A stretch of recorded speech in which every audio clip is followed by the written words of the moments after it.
Greetings, everyone, and welcome to Progressive Discussions Hard Hitting Truth. I'm your host, James P. Madonna of Megalife 21, and I would just like to welcome everyone um, who's watching for the first time. It's been a while since I have been on the air, and I'm just happy to have everyone aboard because I have a very special guest.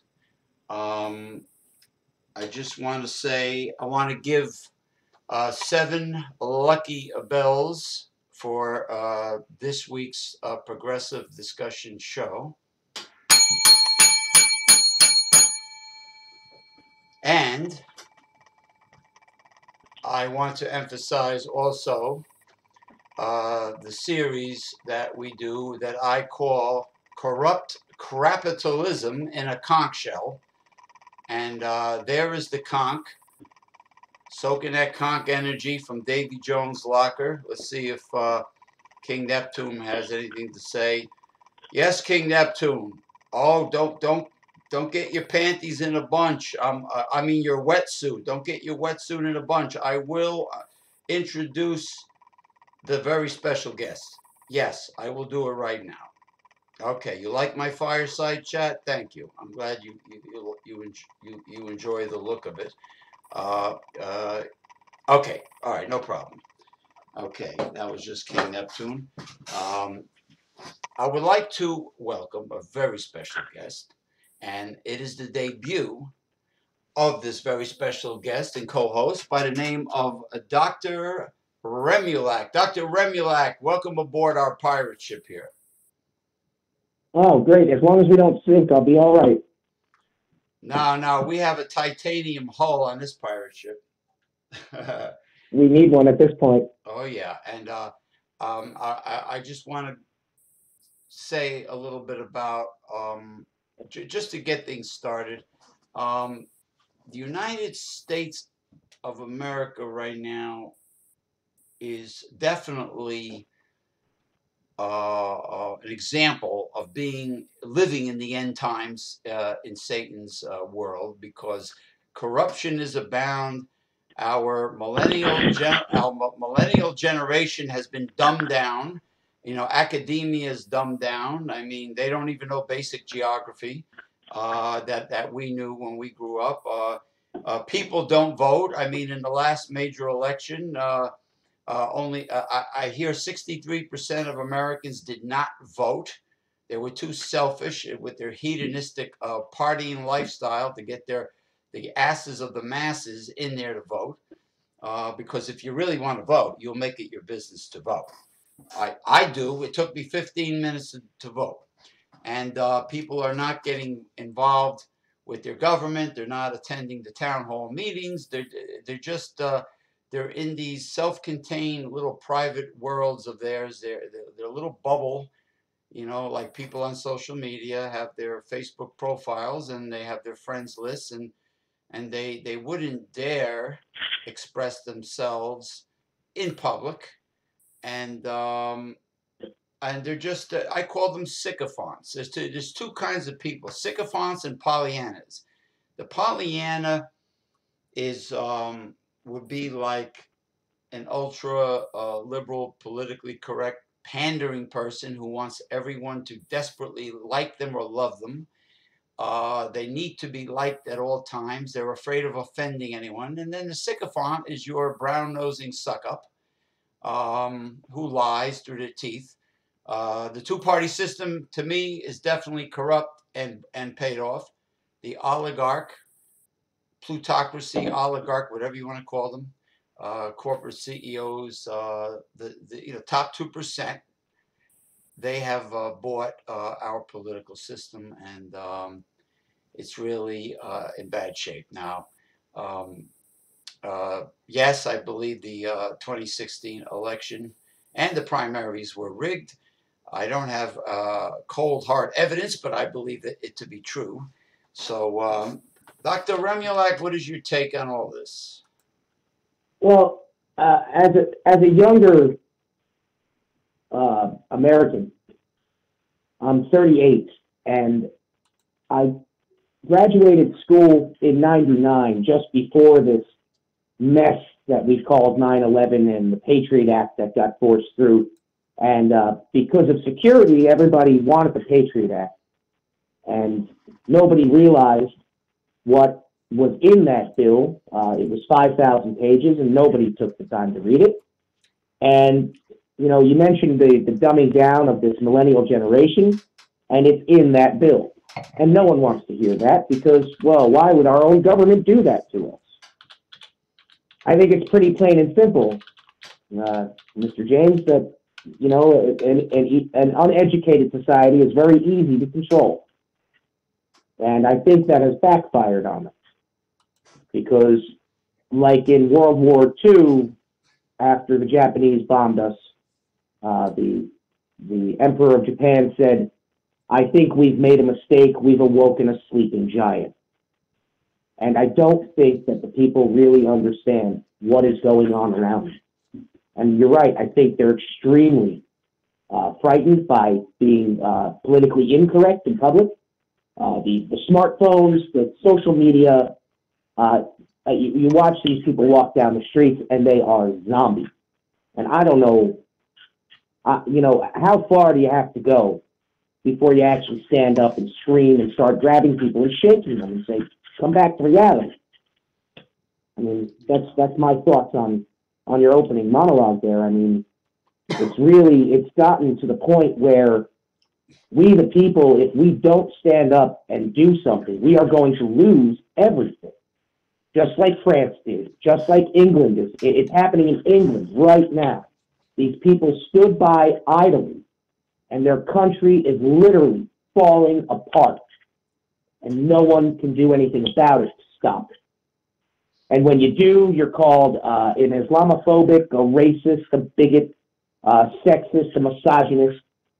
We are human beings. These are our traits. And you're not going to use computers to get these traits gone. I don't understand where this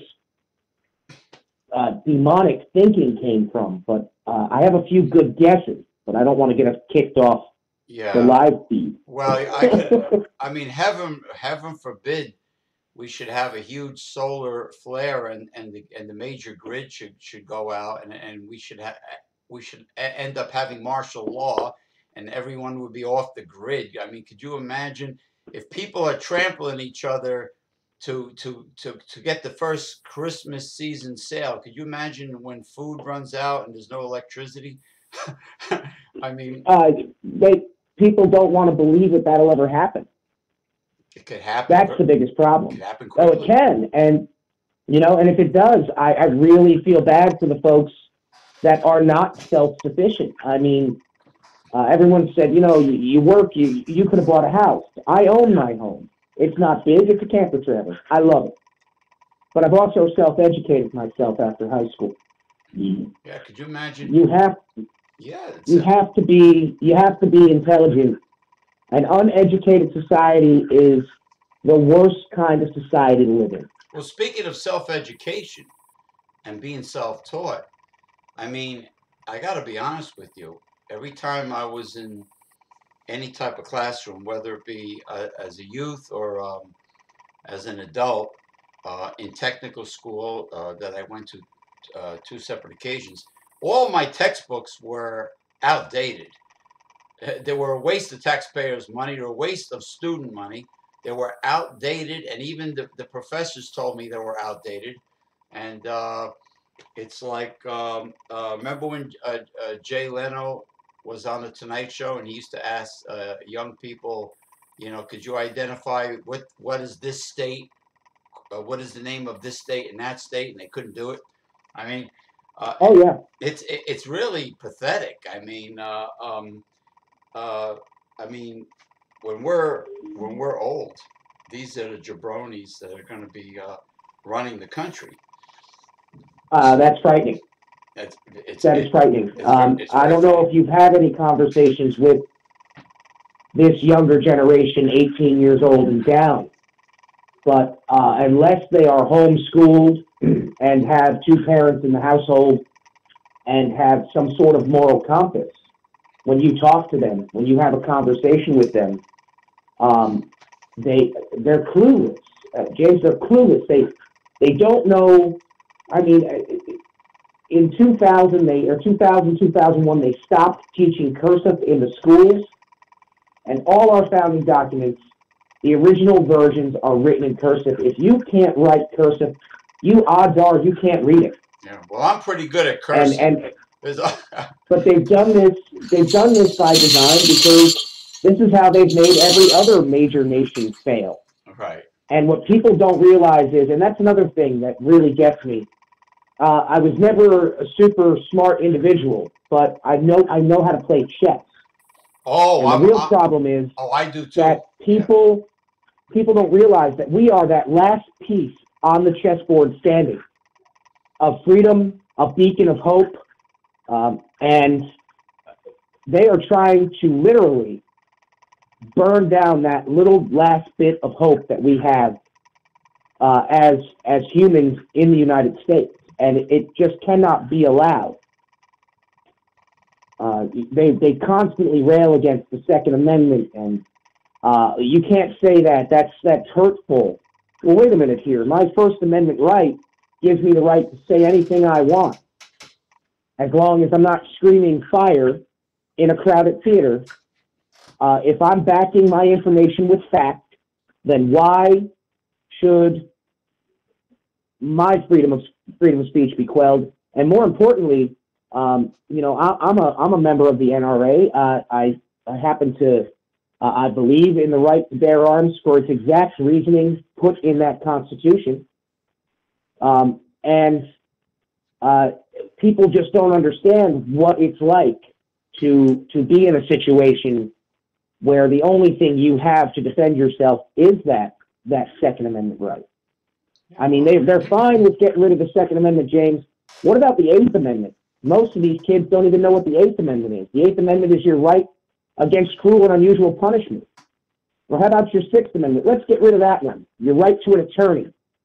Or you know what? Your First Amendment. Let's get rid of that. You can't join the church. You can't open a Google account until you petition the government to get those rights back. That would change everybody's perspective. That would change everybody's perspective. Yeah, and you throw in human rights, you throw in labor laws, and do what scumbag J.P. Morgan used to do. Bring child labor into the workforce, and Carnegie and all those scumbags during the Industrial Revolution. We're talking and those guys ended up getting most of the control because of the financial backing they got. I mean, no one wants to. I guess the major issue here is that you don't teach the appropriate history. What you're teaching these kids nowadays is this twisted 1984 George Orwell version of what really happened. Anybody who actually studies history will tell you what has been the downfall of every major civilization in the history of major civilizations. Yeah. And that is greed. Greed. The Romans were greedy. The Greeks were greedy. The French were greedy. The Egyptians were greedy. The Roman Catholic. The Chinese were greedy. The Roman Catholic Church. The Mongols. The Roman Catholic Church is one of the biggest, greediest ones, where they don't want you to have a wall to defend yourself, but they've got 100-foot walls around the Vatican. Wow. If that isn't hypocrisy on its base carnal level, I don't know what is. Well, we have. I'm watching a series called The Borgias on Netflix that is about the Renaissance Roman Catholic Church, and those popes were very evil and corrupt back then, and they still are. And I mean today, the Roman Catholic Church wants you to feed the children. Meanwhile, their bank is worth probably, who knows, trillions of dollars, perhaps. Absolutely. And meanwhile, they don't. They claim they're helping the society. They're not. Especially when their deputy pope, a year and a half ago, 2 years ago, was questioned about trafficking children. I mean, this is a problem, and it goes much deeper than education. We have, as a human race, lost our fear in the man who created us in his image. We've lost that. We've lost that fear. We're losing our You've human got the rights. agnostics. You've got the atheists, and that's fine. You can believe all of that. But I had an acquaintance of mine say, "Well, I'm atheist, and there is no God." And I said, "Well, what does your money say on it?" And Actually, he he pulled out a dollar believes bill. he believes that is his perception that there is no God. Don't force your opinions on others. We have freedom of Well, religion in this country. no, and I wasn't forcing my belief on him. I was just asking, well, what does your money say Well, on it? not you. I mean him. And he said, As an in atheist. God we trust. And I said, Yeah. well, maybe you shouldn't be allowed to use that money. And I said, moreover, our rights, our inalienable rights to defend ourselves and to live as free beings are given to us by our Creator. And you don't believe in any of that, so why do you even think you have the right to be speaking? Right. And he looked at me and he was kind of, he was taken back. This is a man that has been through, he's got a bachelor's degree. He's been to school for training, working on aircraft. And now he's 475 pounds and sits behind a desk all day. Right. He's a walking. So all that money wasted. Yeah. He's a walking heart attack waiting to happen. Right. And yet he's smarter than I am. Well, so yeah. It's sad to see that the children of this generation that are coming up now, David Hoggs comes to mind. They've been indoctrinated from day one. I mean, Eric Holder said that in a press conference once, that they had to drastically alter and indoctrinate the children to hate guns. So this next generation coming up will end up taking them away from the people, and I don't buy that. Which is fashion. I don't think any of these kids know what they're even talking about. Well, the oligarch wants to disarm all Americans, so we can be controlled. They can easily take it over. So we can be controlled lemmings. It's fascism, and I wish everybody really studies their political definitions from the dictionary, so they don't get them confused. People should really learn their political definitions, but heaven forbid, today's Americans should be educated in any way, shape, or form. I want to address a gentleman that is making a comment now. Okay, Kyle Cap. He says, "Hail Trump, Hitler was right. He took away the Jews and Germans who prospered. America is doomed, just like Rome. It's doomed from the start. Future generations are doomed." Now, Kyle Cap, I want to address him. Growing up, I had a next door neighbor from Austria named Charlotte. Charlotte grew up in then Nazi Germany. Under the Nazi regime. And Okay. Charlotte told me, she says, with her accent, she says, "James, I want to tell you a story that the American media and American and the Hollywood powers that be will not let you know." And that is that at the time, the Jews that controlled industries would not hire Gentiles. They would discriminate against Gentiles, and Germany was in bad shape after World War I. And I says, well, that's a surprise to me, because Hollywood doesn't portray that, and of course they don't portray it. I mean, look who controls Hollywood. I mean, that's still no excuse for genocide of any group of people, but you could pass laws discriminatory laws that say, hey, wait a minute, you can't exclude Gentiles from your workforce, or you have to obey our laws. You don't have to kill them all, but there is something to what Kyle Cap is saying. Yes, they are greedy. Greed is vanity. It's the first sin ever committed by the archangel Well, Lucifer, and it continues today, Kyle. Okay, Mr. well, on Kyle's point, we are only doomed to fail if we do not learn from the mistakes of the predecessors before us. Mm-hmm. We we have a we have a chance as Americans. Again, I'm 38. You're older than me, James. Yeah, I'm up I've there. got two god kids. I've got two god kids that I am scared to death for because I know what the school systems have waiting for them. I know that we, the people, have overcome so much as a as a as a as a united people. Uh, Anybody who's studied any kind of warfare knows the first thing you do to make a country or your enemy fall is to, divide and conquer. The Mongols did it in China. The Nazis did it in World War II, and before that in World War One. But the main thing is, after you divide them and make them hate each other, then you need to disarm them. And Right. I spoke to a few people today, local people, and I said, "Well, what do you think of this?" And they said, "Well, they've got a better chance of um, disarming a nuclear weapon that is faulty than disarming the American people." And that is the most true statement I've heard in a couple of weeks, because that's the fact. There's a sheriff in North Carolina who's running for election, a Democrat sheriff. I call them Democrats because Yeah, there's me no too. way there's any God in that party.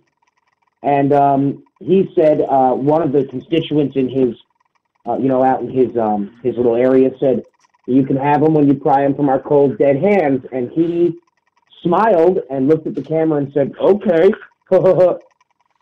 Sheriff, you're outnumbered, you're outgunned, and you're outsmarted.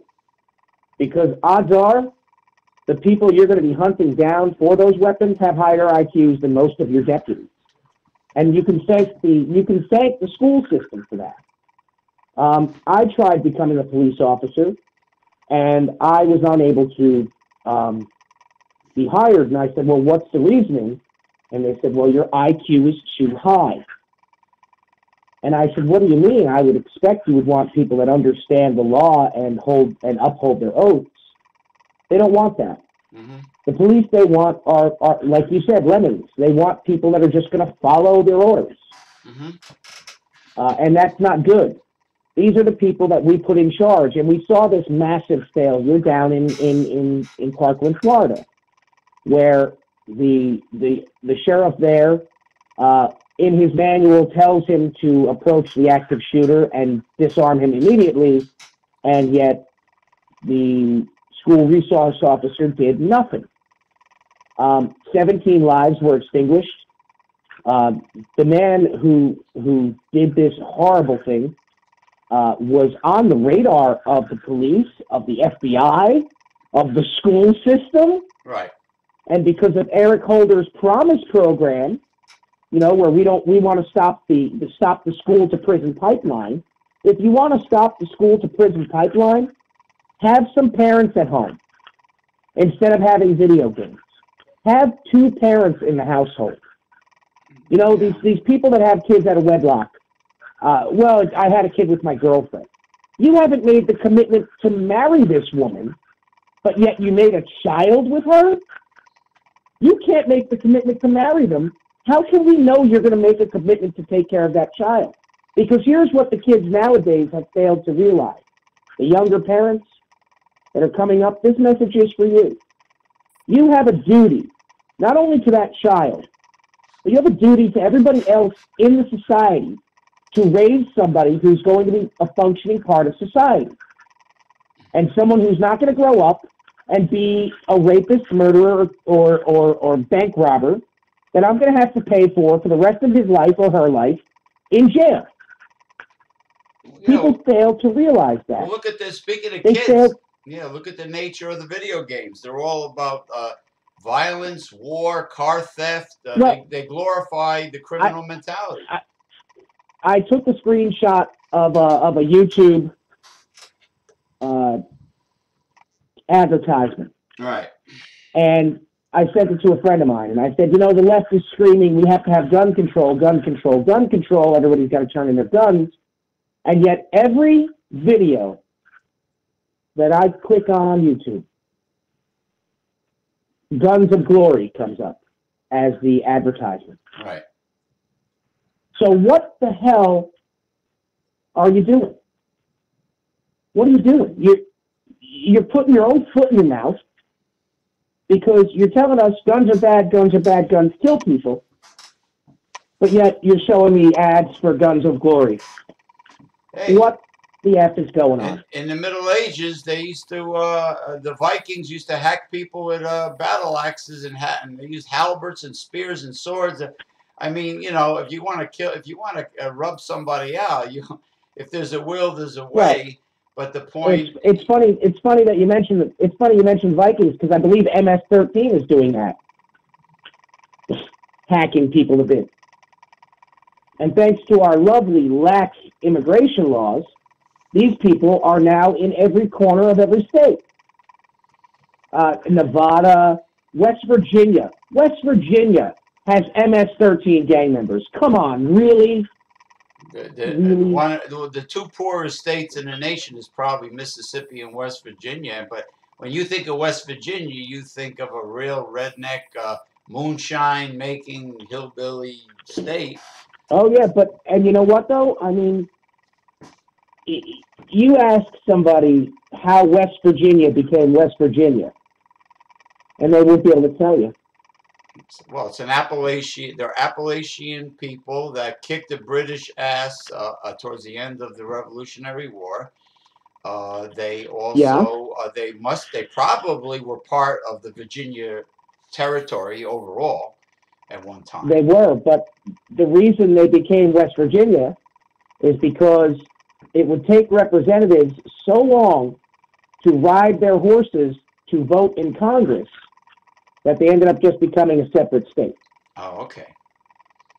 And it was all about travel and convenience. Well, West Virginia's got that little strip where Wheeling is, like a little peninsula going up, like by Pennsylvania. You know, it's the only thing I know about West Virginia is that when my aunt and uncle that were from Baltimore before they moved to the Florida Keys, they used to go. They had a cabin at a ski resort in West Virginia, and they used to tell me about West Virginia, about the state, and then I learned by watching the History Channel a bit more about the Appalachian area. But you know, the fact that, like what you said, is there's red flags all over, even with the school shooting with the kid in Florida. Red flags galore that were ignored by the FBI. And nobody lifted a finger. Nobody lifted a finger. Now, Kyle made sense. Kyle Cap says it starts with the parents. Well, the parents should be the foundation. And everyone asks, you know, we have less guns now than we did in 1970. Right. Okay, and yet the school shootings have increased. Well, what has changed?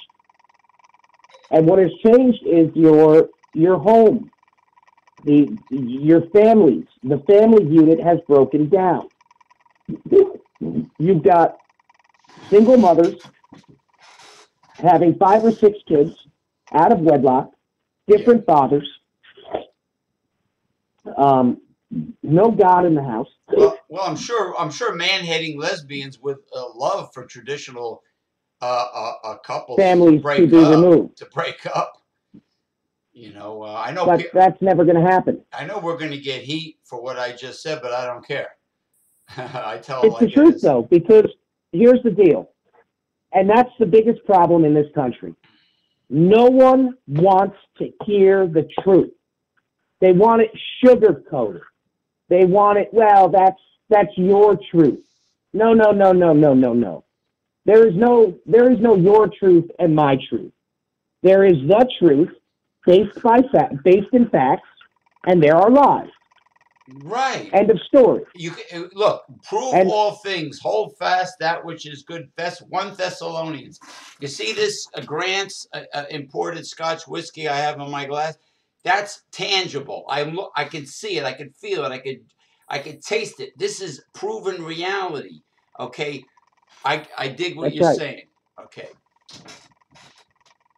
I'm sorry. I went off on a little tangent there. No, and by all means, man, you can rant anytime you want because that is the beauty of this country. And Freedom of speech. right now, Kyle Cap says, "Well, how do you stop school shooting?" You know what? It's very simple. Yeah, I've got the answer to that. death penalty and use it.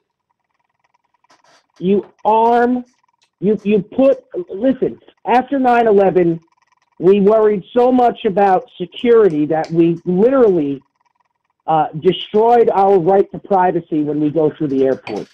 The Patriot Act has put checkpoints in between states now.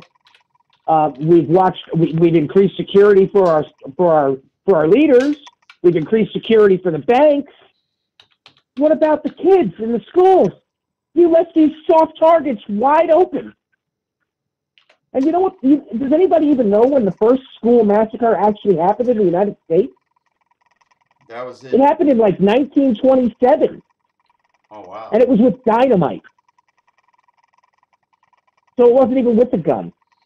Well, Kyle says arm ex-vets, but Kyle, you better compensate them for being the one to step up to combat a school shooting maniac. Don't do what Chris Christie wanted to do and cut the salaries and the benefits of teachers. If you want ex-vets to be teachers and to also engage in combat, you better compensate them for it. I'm gonna tell you right now, Kyle, that the school system is drastically underfunded.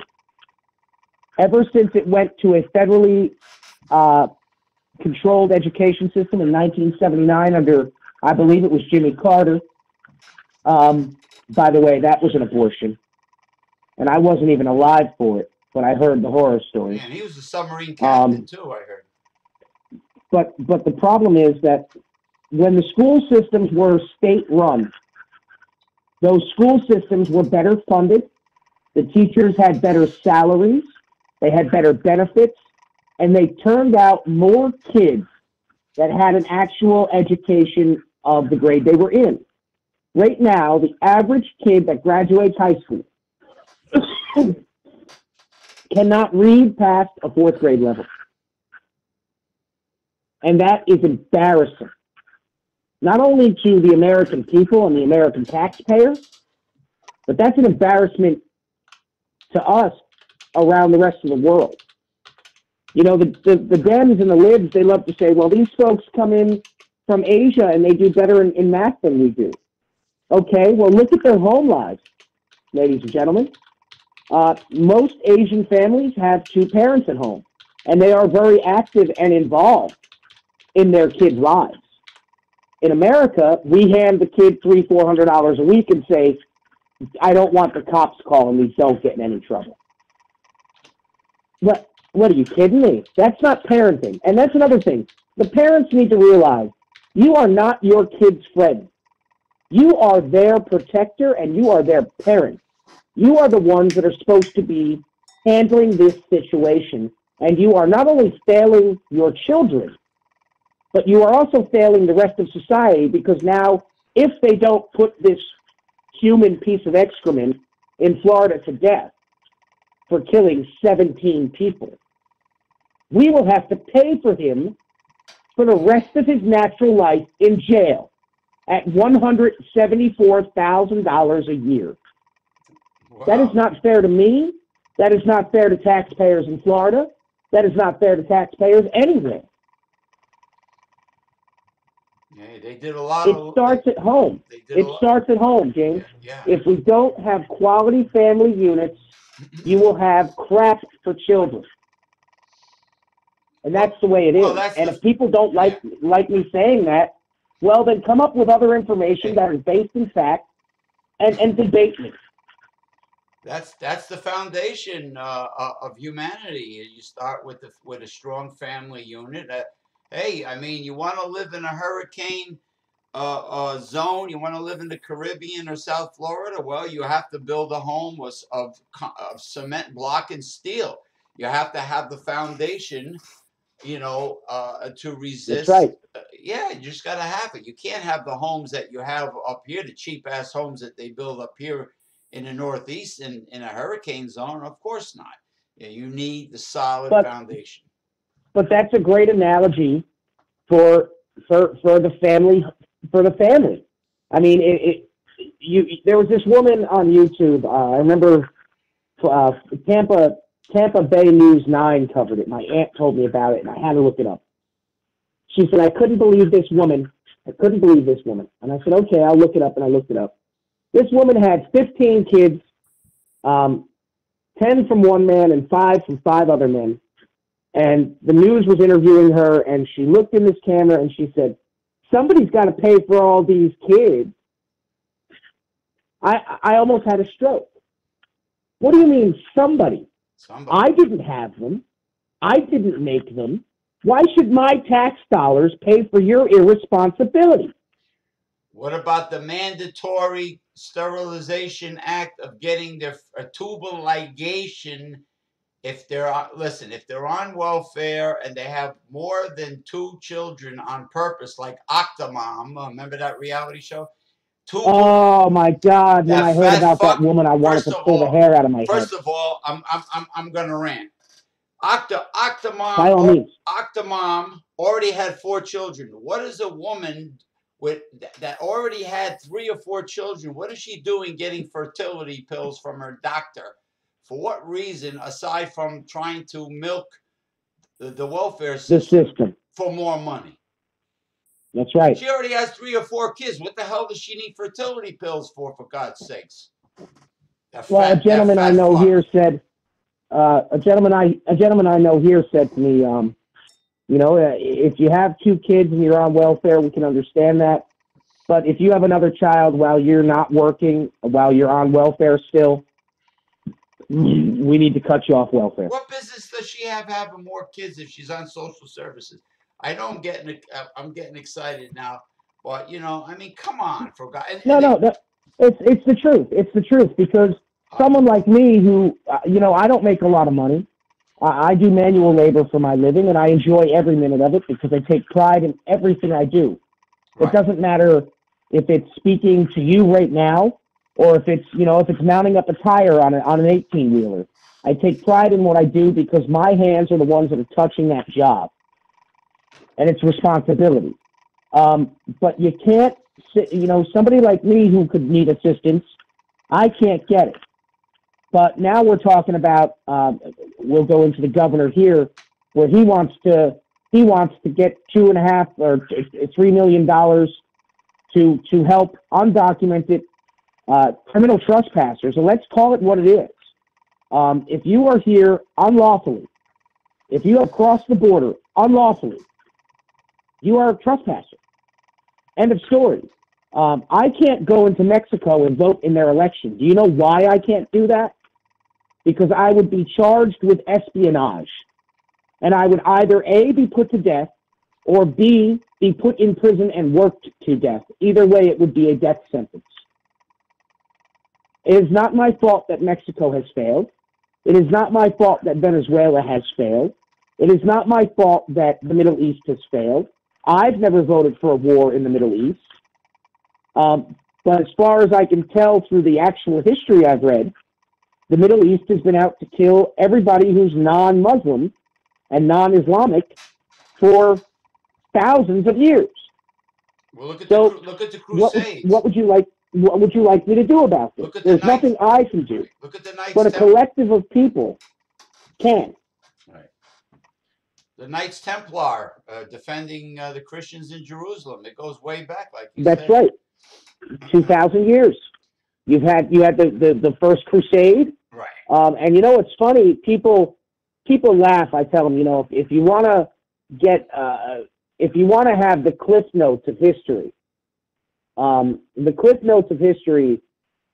lot of those books and movies that involved Indiana Jones, a lot of that stuff was absolute based in fact, because Harrison Ford, even though he smokes a lot of pot, he wouldn't do a movie that wasn't based in some sort of fact, especially if it was, The Last Crusade or, anything of that sort. People forget who backed the Nazis in World War II in North Africa. People forget who backed the Nazis, and it was the Islamic Caliphate who backed the Nazis in North Africa. They slaughtered hundreds of thousands of their own people, and to this day they still are. And people don't want to talk about that because that is reality, and reality, unfortunately, is very scary. Yeah, yeah. People are hidden from the real truth. That's right. And they're really they're some of them are lemmings and sycophants and Pollyannas, but some of them really are just ignorant of the real hard-hitting truth that the media, the whatever few corporations control our media, and the government that doesn't want us to know many things. There are those that what I'm happy that there are so many great documentaries on cable TV, because the average American, I believe, does not accept the fact that the Roswell crash was just a weather balloon. We have educated consumers today. We not the millennials that walk around, clueless, not the dunces and the donkeys. I'm talking about older. What will be the next generation above? Well, my generation X. My generation was before Generation X. My generation, from 1980 till probably, I think the early 90s was Generation X, and then the 2000s were the generation of millennials. And what they don't realize is that everything in the school system, and not only does it start at home, but it starts at the school system. You've got teachers that are clueless, absolutely clueless. They don't know what they're teaching, and yeah, they're not making enough money. I will agree 100% with Kyle there. They are not making the money. When you look at the district, the Passaic County school system, and you look at what a teacher in Patterson makes. Right. This teacher has 60 to 65 children. 40 to 50% of them don't speak the language of the country they live in, and they're making $26,000 a year. Well, what about teachers? Teachers in high crime areas? Are they making chicken feed salaries also? Yeah, I know a few teachers personally that work in Patterson, and they said, I can only do so much. She goes, she has to bring in pencils and stuff for the school because the school doesn't have the money, but yet the school has the money to allow people who are not legally in this country to get an education. Yeah, but Patterson, that is not fair. But Patterson is another talk show because, you have a situation, and my friend that I perform with, because I do play this drum. It's like, my friend is from the Hillcrest section of Patterson, which is near Totowa, and he tells me that the Torres, who might be doing jail time now, and the previous Jeffrey, the previous mayor, were guilty of heavy cronyism and nepotism and giving high-paying jobs to their buddies and relatives, and cutting the police force of Patterson and cutting the school system funding. I had a truck parked in Patterson at a friend's property, and it was in a secured yard. And somebody broke into the back of the pickup truck and stole some tools. Right. I called the police, the Patterson police, and I waited there for 3 hours for them to show up. Jeez. 3 hours. 3 hours. And I said, well, what the hell is this about? Well, they tear the And street then they signs show, off. and then they show up and tell me that, well, they'll take down the information, but there's really nothing they can do. Yeah, nothing they can do. You know what I say? You get 1,001 Charles Bronson Death Wish guys out there. You put them on there undercover. You know what? I'm sorry, but The reason there's nothing they can do is because they are told that if they do help the public, they get looked at differently in the ranks.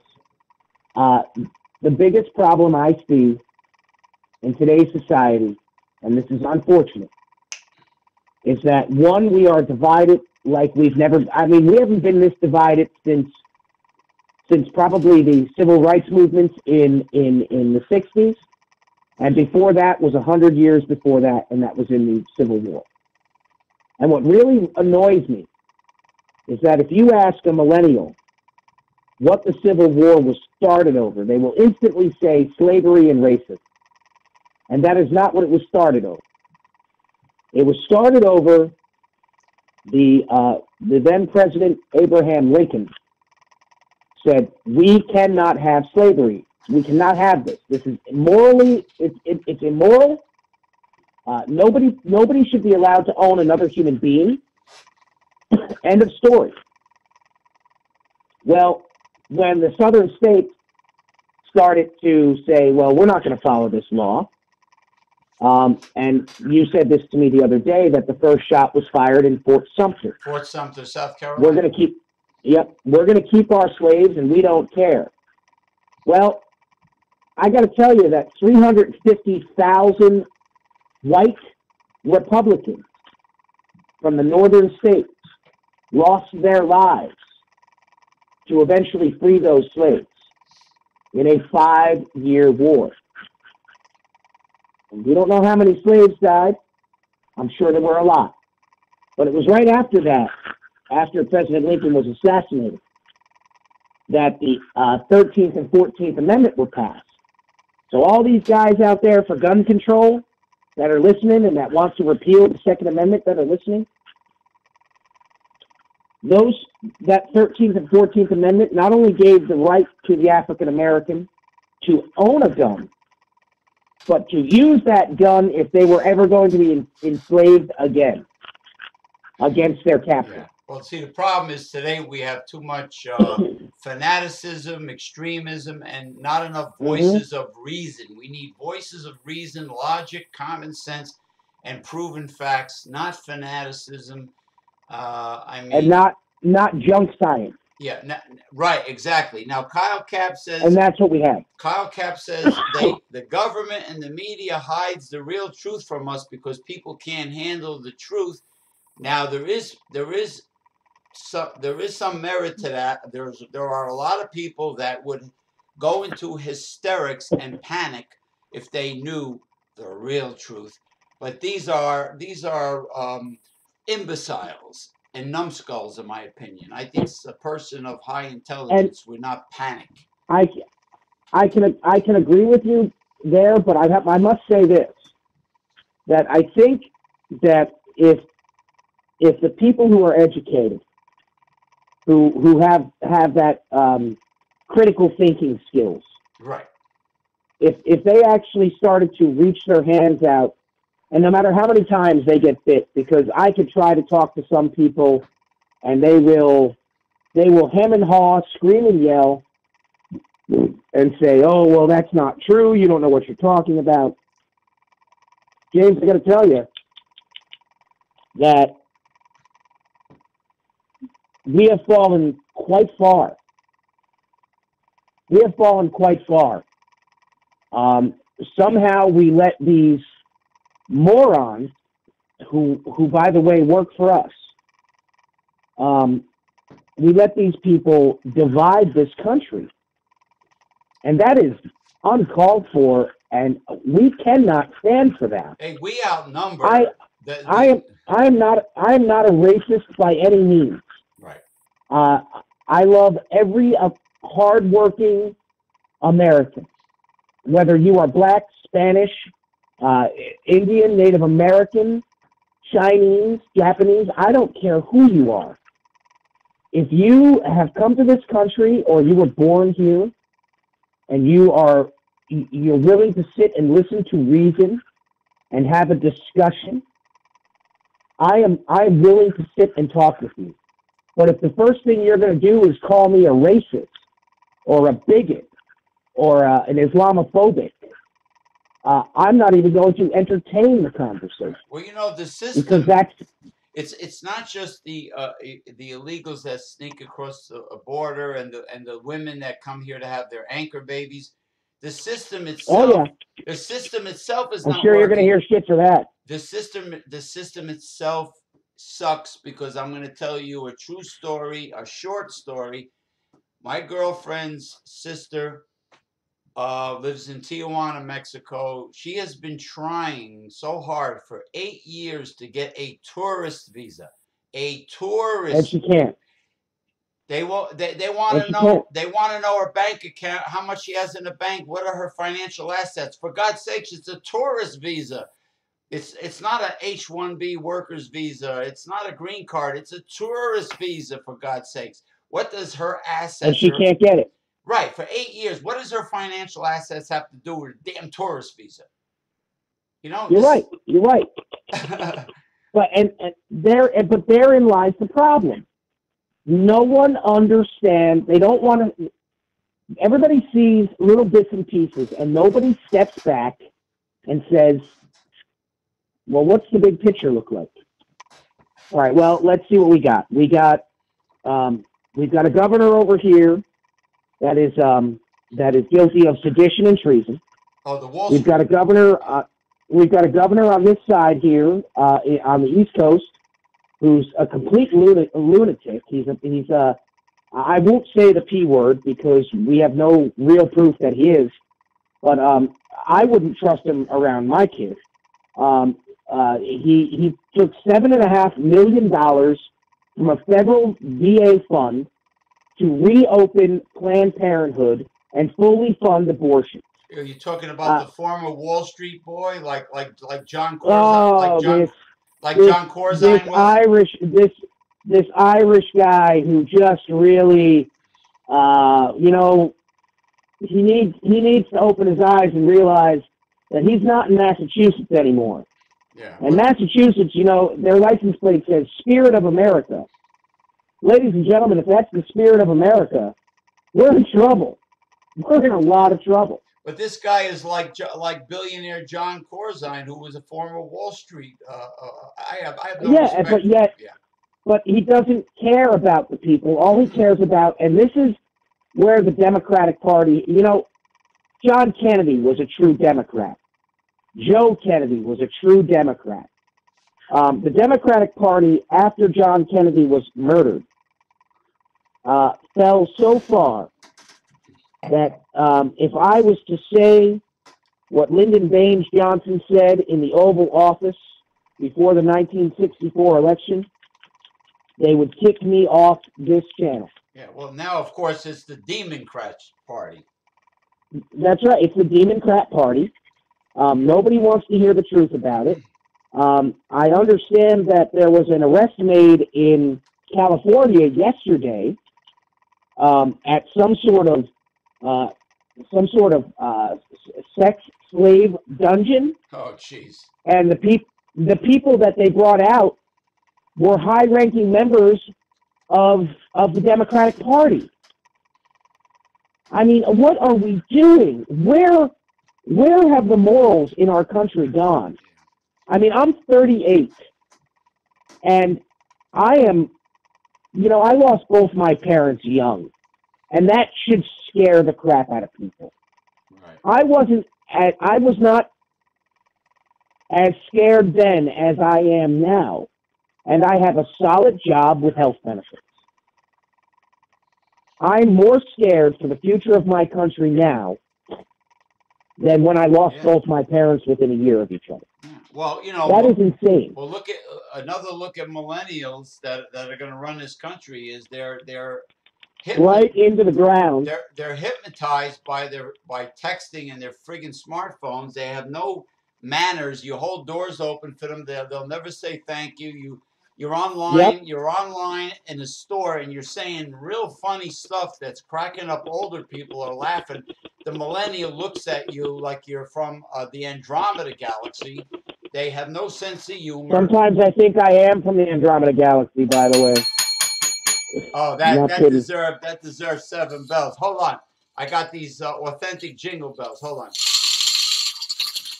Okay, Kyle. Kyle Cap made a good point. I want to. He said the American dream is dead, and there's something I want to say. The American dream. I'm not talking about Dusty Rhodes either. I'm talking about for you pro wrestling fans. Say American Dream, Dusty Rhodes, my bionic elbow. Remember him? I want to say, do you really Oh own yeah. Kyle and Dr. Remulack? Do you really own your own home? Oh, really? Think about it. If you collect rainwater, you get arrested. If your stockade fence is too high, they make you take it down. You can't have a hen house and raise your own eggs. You can't have a garden in front of your house. You get fined hundreds of dollars a day. No vegetables, no fruit. No, only in the back you're allowed to have a garden. Okay, so collectively, ipso facto ergo, do you really own your own home? It's a bunch of bullshit. Kyle. Kyle's asking me that. Kyle said the American dream is dead. No, Well, the Kyle. Kyle, the American dream is dead. You have, unfortunately, you have not looked far enough outside of the box. Kyle, I live in a 26-foot travel trailer that I purchased for $400 from an older gentleman whose wife passed away and he didn't want it anymore. And I pay my rent to park it somewhere legally.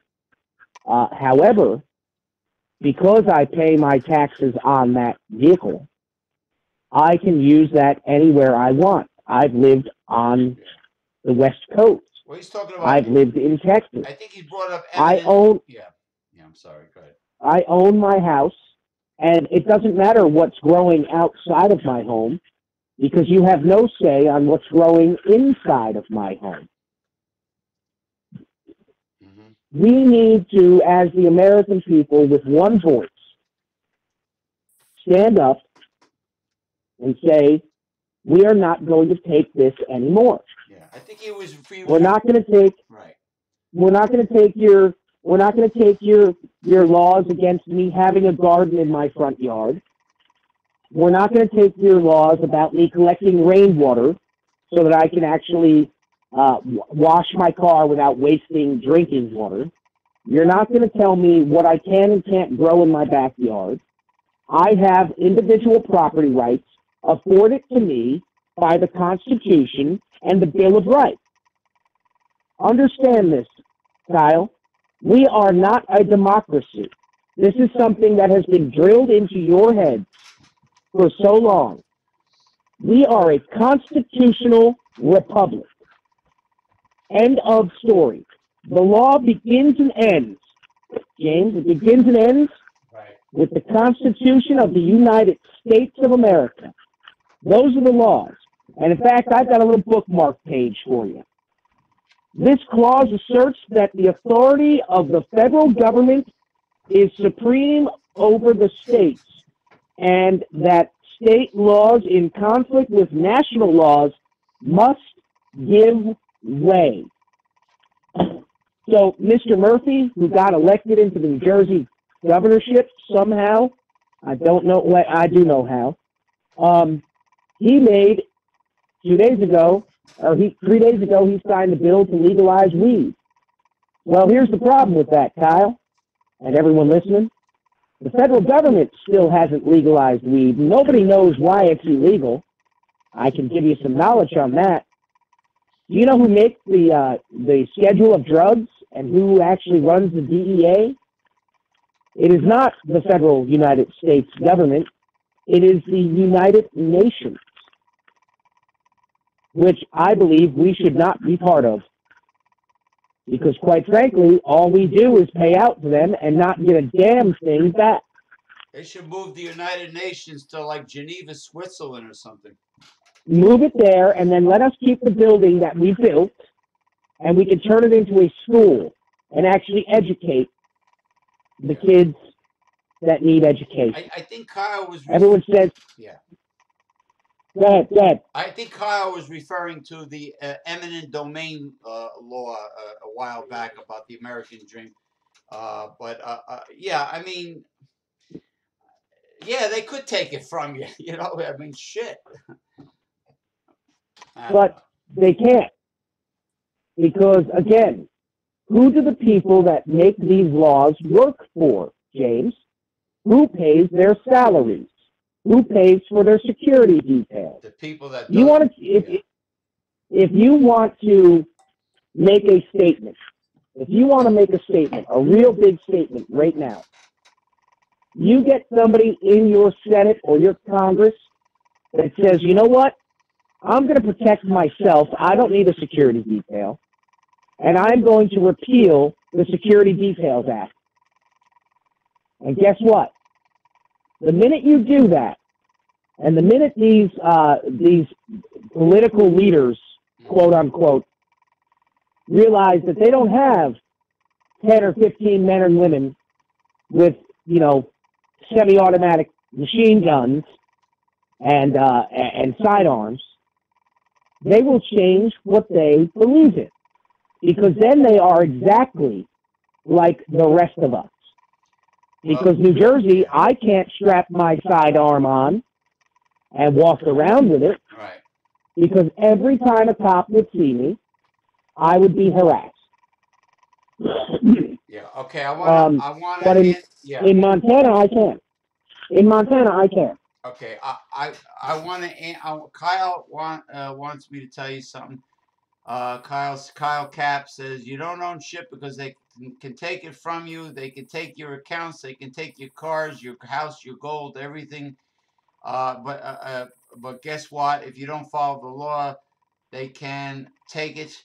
If it's not registered or upkeep, you owe taxes. They can take it away. The government hasn't. The government can still come and arrest you. Jimmy, please reply to him for me. All right, that's from Kyle Cap. Kyle, I understand where your thinking comes from, and I understand your thoughts on this. Believe me, I do. But here's the major thing that everyone continues to forget. That all of these agencies, all of these parts of the government that we are all afraid of for some reason, they are employed at our pleasure. We keep them employed at our pleasure. We can change them at any time. I don't know if Kyle's a Republican or a Democrat, but I can tell you right now, judging by his responses, he is very pissed off at his government right now. Well, I'm an independent. He's angry. Yeah. I'm asking him. I mean, Kyle, are you an independent? Are you a libertarian? I mean, where does your I mean, obviously your allegiance lies with the United States, but I mean, you've got to have your voice heard. And I am so tired of being quelled, my freedom of speech getting quelled. Oh, you can't say this, you can't say. I'm going to say what I want to say. If you want to physically hit me for it, you can do that. It's your right to do that, but it's also my right to defend myself. Okay. I don't want to. I don't want to see anybody lose anything, but we are going to continue to have these problems if we do not stand up with one voice and say, you know what, IRS, you screwed with the Libertarian Party, you screwed with the Tea Party, you screwed with conservatives for almost 2 decades, and we still have Lois Lerner as the director of the IRS. Well, we have failed. It is our job. It says it right here in the Declaration of Independence and in the Constitution. It is our job, we the people, to have the oversight of these government agencies that we have employed. Well, it's obvious that the middle class are carrying the tax burden in this country for way too long, for decades. And it has to stop. Decades, 150 years. It has to stop, and people have to be held accountable because we are their employers. We elect them. Our tax dollars pay for their less than part-time work schedule. $175,000 a year for the congressmen or senators with the best benefits, not counting perks. That's right. They're working way less than They part fly time. for free. Right. They work 20 hours a week, and the rest of the time they spend campaigning and drumming up money for at fundraisers. I don't get it. And where do these funds go? Nobody has an idea where the hell these funds go. Hey, it's like Joel Osteen. James, I got to tell you, I'm glad that I met you 2.5, 3 weeks ago, and we spoke in that parking lot. Because I'll tell you what, I had a joke when Murphy won the election in New Jersey. I said, "Oh man, I spoke to a friend of mine, an older couple. They're in their late 50s. I've known them since I'm knee-high to a grasshopper. And I spoke to his wife, who's a very sarcastic North Jersey woman, And I said, yeah, I got to tell you that Mr. Murphy inspired me. And she said, what do you mean? He's a piece of garbage. And I said, he inspired me to run against him in 2022. And with no college degree and no funding and no backing from any major corporation, I bet you I could beat him. Only because I have the will, drive, and desire. And that is what most of the American people have forgotten. Forget about the education. Forget about what the government's doing. If you have the will, drive, and desire to better yourself and increase your intelligence, not through Google, not through cable, get the books, man. Go to the library. Yeah, well, the problem is that there are loopholes. There are loopholes in this web that the elites have woven. That you could drive a jumbo jet through. Of course, yeah. Oh, I think they did that at the Pentagon. I mean, they have only the side of the Pentagon that dealt with the damn accounting division. The system is rigged without a doubt by them, by the elitists, by the oligarch. Well, and that is why they are so, I would say, deathly afraid of what is going on right now in America. The fact that Donald Trump is the president should have, that should have been that should have been the nuclear blast going off in the center of the country. That everybody should have seen that flash and said, all right, time to wake up. Something's going on here. Well, a businessman from New York is now the president of the United States, and he's a blue-collar guy. Donald Trump got elected because the powers that be fucked Bernie Sanders up the ass with no lubrication, basically, and rigged. Oh, I hate when that happens. I hate when that happens. Yeah, no, I hate. You have no idea. I mean, really. I mean, take a look at the legions. No, they did. Listen, and you know what's funny? You're telling me this now. Back during the election, I got very involved because I said, this is going to be the time in my life where I'm going to either see a change or America's going to go down the shitter. And it was pretty much at the S-bend in the toilet. It was almost over that edge, and it was going to go over the edge. Well, even Anderson Cooper was busting Bernie's balls during the primary debate. I'm saying I got involved, and I always listened to InfoWars.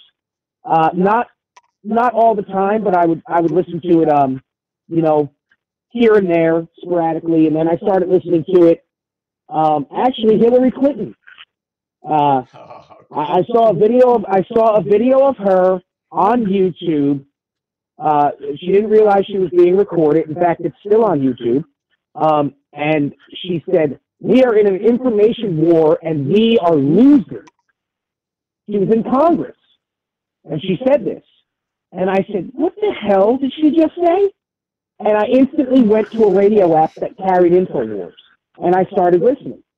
And he said, "I have a fun," and Alex said, and so did Roger Stone. They both said, "I get a funny feeling they're going to steal the nomination from Bernie." And this was before it happened. And I said, "No way. If Bernie gets it, I mean, yeah, he's a socialist and he's crazier than a bedbug, just like President Trump said. But he would have been better than Hillary because we would have been able to kind of control him." when I saw she won the nomination, I said, "Oh my God, they're right." Well, because And the you know, DNC is in bed with the oligarch. exactly. He didn't want to follow that, but you see, the difference is Bernie didn't use his own money. Bernie used other people's money so he could push as far as he wanted. Well, he didn't take money from corporations or fat cats. He didn't. But he did take money from certain, big backers. Okay. And Hillary took money from beginning in 1993. Do you remember when Bill gave Hillary the job to make the health care system? Yeah. To make okay. Well, it started then. She had made huge deals with pharmaceutical companies. Oh, boy. And she said, when we get this pushed through, you're going to get tons of money. And then, again, in all the way up, from that point forward, they had an eye fixed on the presidency for her because of all the money they had dumped into the Clinton Foundation, Bill's next election, her 2 failed elections. So, she's got huge backers. Donald Trump used most of his own money. I mean, the money he used was a minute amount compared to what Hillary and the rest of the campaigns used. I mean, Jeb Bush, I'll quote Jeb Bush for you. Donald, you're not going to be able to insult your way to the presidency. You don't know Americans very well, do you?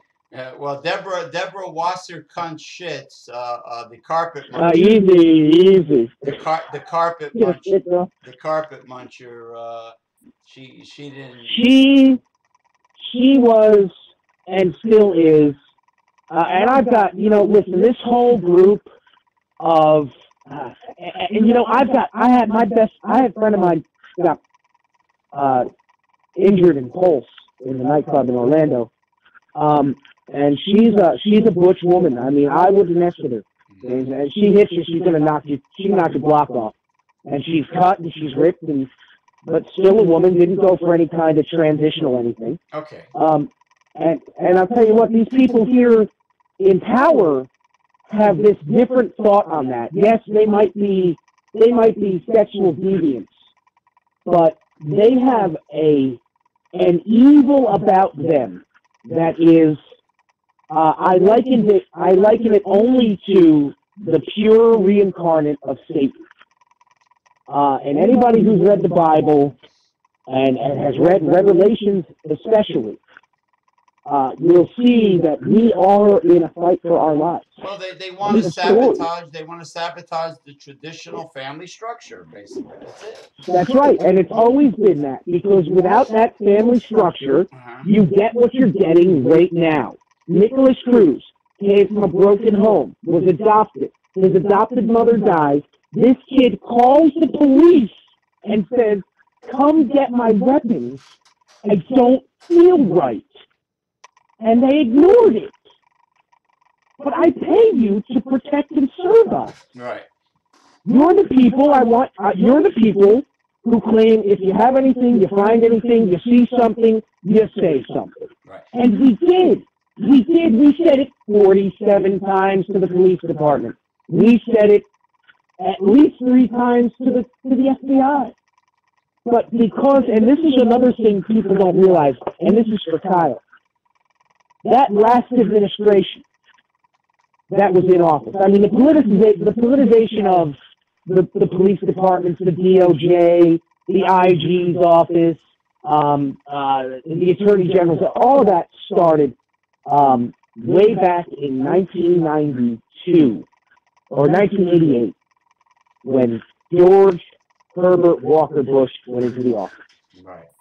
He tried politicizing it for the Republicans, and unfortunately he didn't have enough time to complete the job. Mm-hmm. And then here went the Clinton administration, and they started railing against the FBI, the DOJ, the CIA, all these 3-letter conglomerates that take our money. They don't tell us where it goes. They don't want to tell us where it goes, because if we find out where it goes, I'm sure we're going to be a lot more pissed than we are right now. Yeah. Well, But let me. all Yeah. of these administrations, and I believe the last one before Mr. Trump was probably the one that was hitting it the hardest, because not only was the man in the office a faux Christian, he claimed he was a Christian, but yet we've got images of him hanging out with at mosques and all this other stuff. Gave a ton of money to Iran for a couple of people being held hostage. I just don't understand why you don't get the fact that it doesn't matter what they're doing. What we are doing is we are exposing it, and that is how you win. This is not a physical war anymore. Hillary Clinton said it in Congress under oath. Yeah. She said it is an information war, and they were losing. Well, the This information. isn't. Yeah, it's well, this hey man, that's why Jesus is Jesus and the disciples always had a small flock. It's always been a small flock, and the information war comes from, of course, Satan's world, and Satan's world is rigged. And that's just the way it is. If you don't get a break in But Satan's world, you you don't don't really get a go break. anywhere. You don't go But you anywhere. do. No, but you do eventually gain some ground. And we gained, and I hate to say it this way, we gained a shit ton of ground in the 2016 election. Do I believe that a bunch of Russian fat nerds in a basement in Georgia, Russia, or St. Petersburg were messing with us? I don't doubt it. Yeah, no doubt. That's the World Wide Web, baby. That's the World Wide Web. This transmission that you're putting out right now is going to be forever on the internet. I mean, unless someone deletes it. I mean, look at our history. Talk about outdated bullshit history books. Thomas Edison was simply a sellout for J.P. Morgan because Nikola Tesla was the real man. Nikolai Tesla had wireless electricity in 1910. Wireless electricity.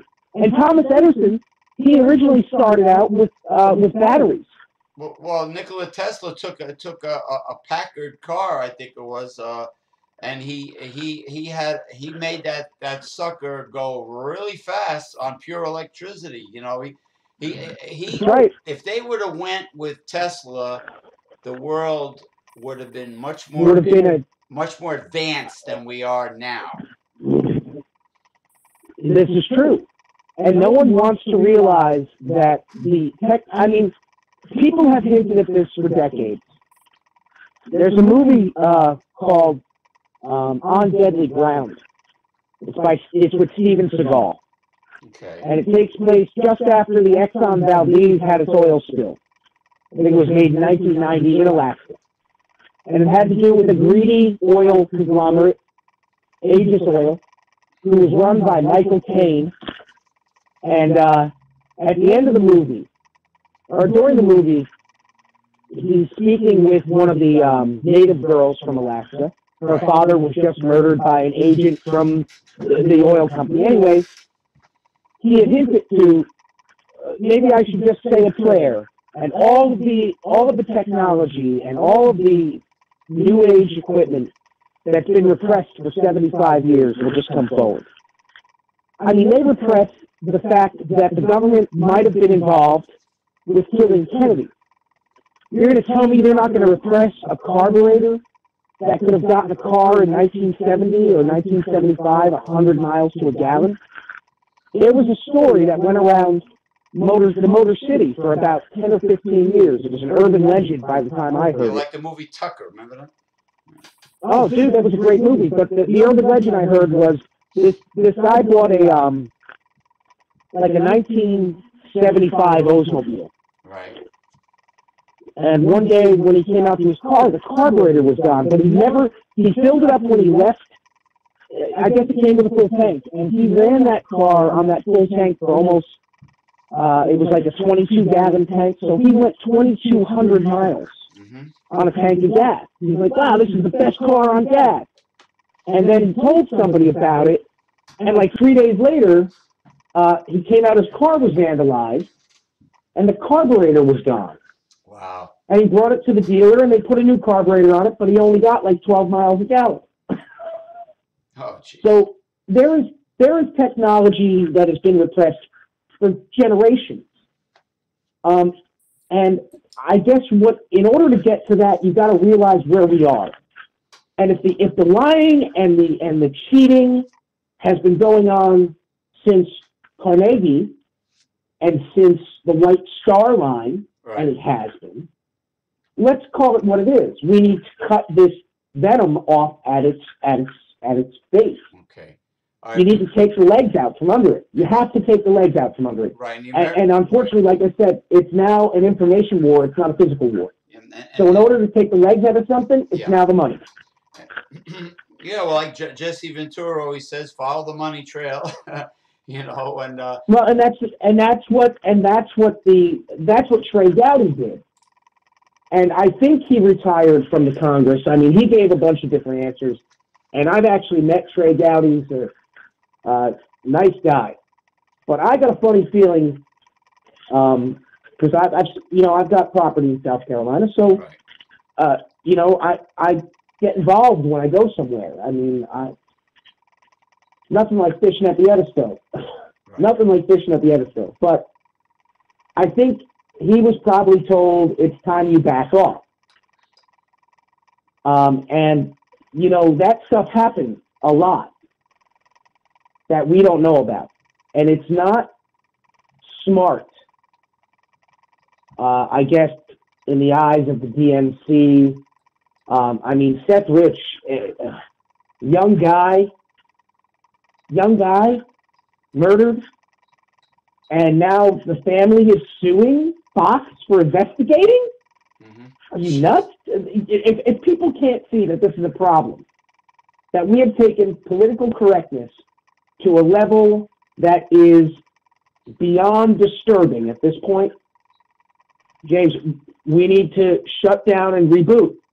Yeah. Well, let me because there's something going wrong. Let me take a brief intermission. Not that we're going anywhere, but I need to do this. Mr. Kyle Kapp, Dr. Remulack will address you when he gets a chance on YouTube when the show is completed.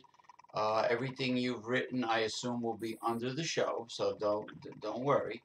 I'm happy that you're here to contribute to the show.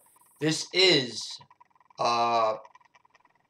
Happy Ishtar, Pagan Easter Week 2018. It happens to be Good Friday right now, and it is a Good Friday. I am wearing a king's crown because we are the kings of Internet Talk Radio.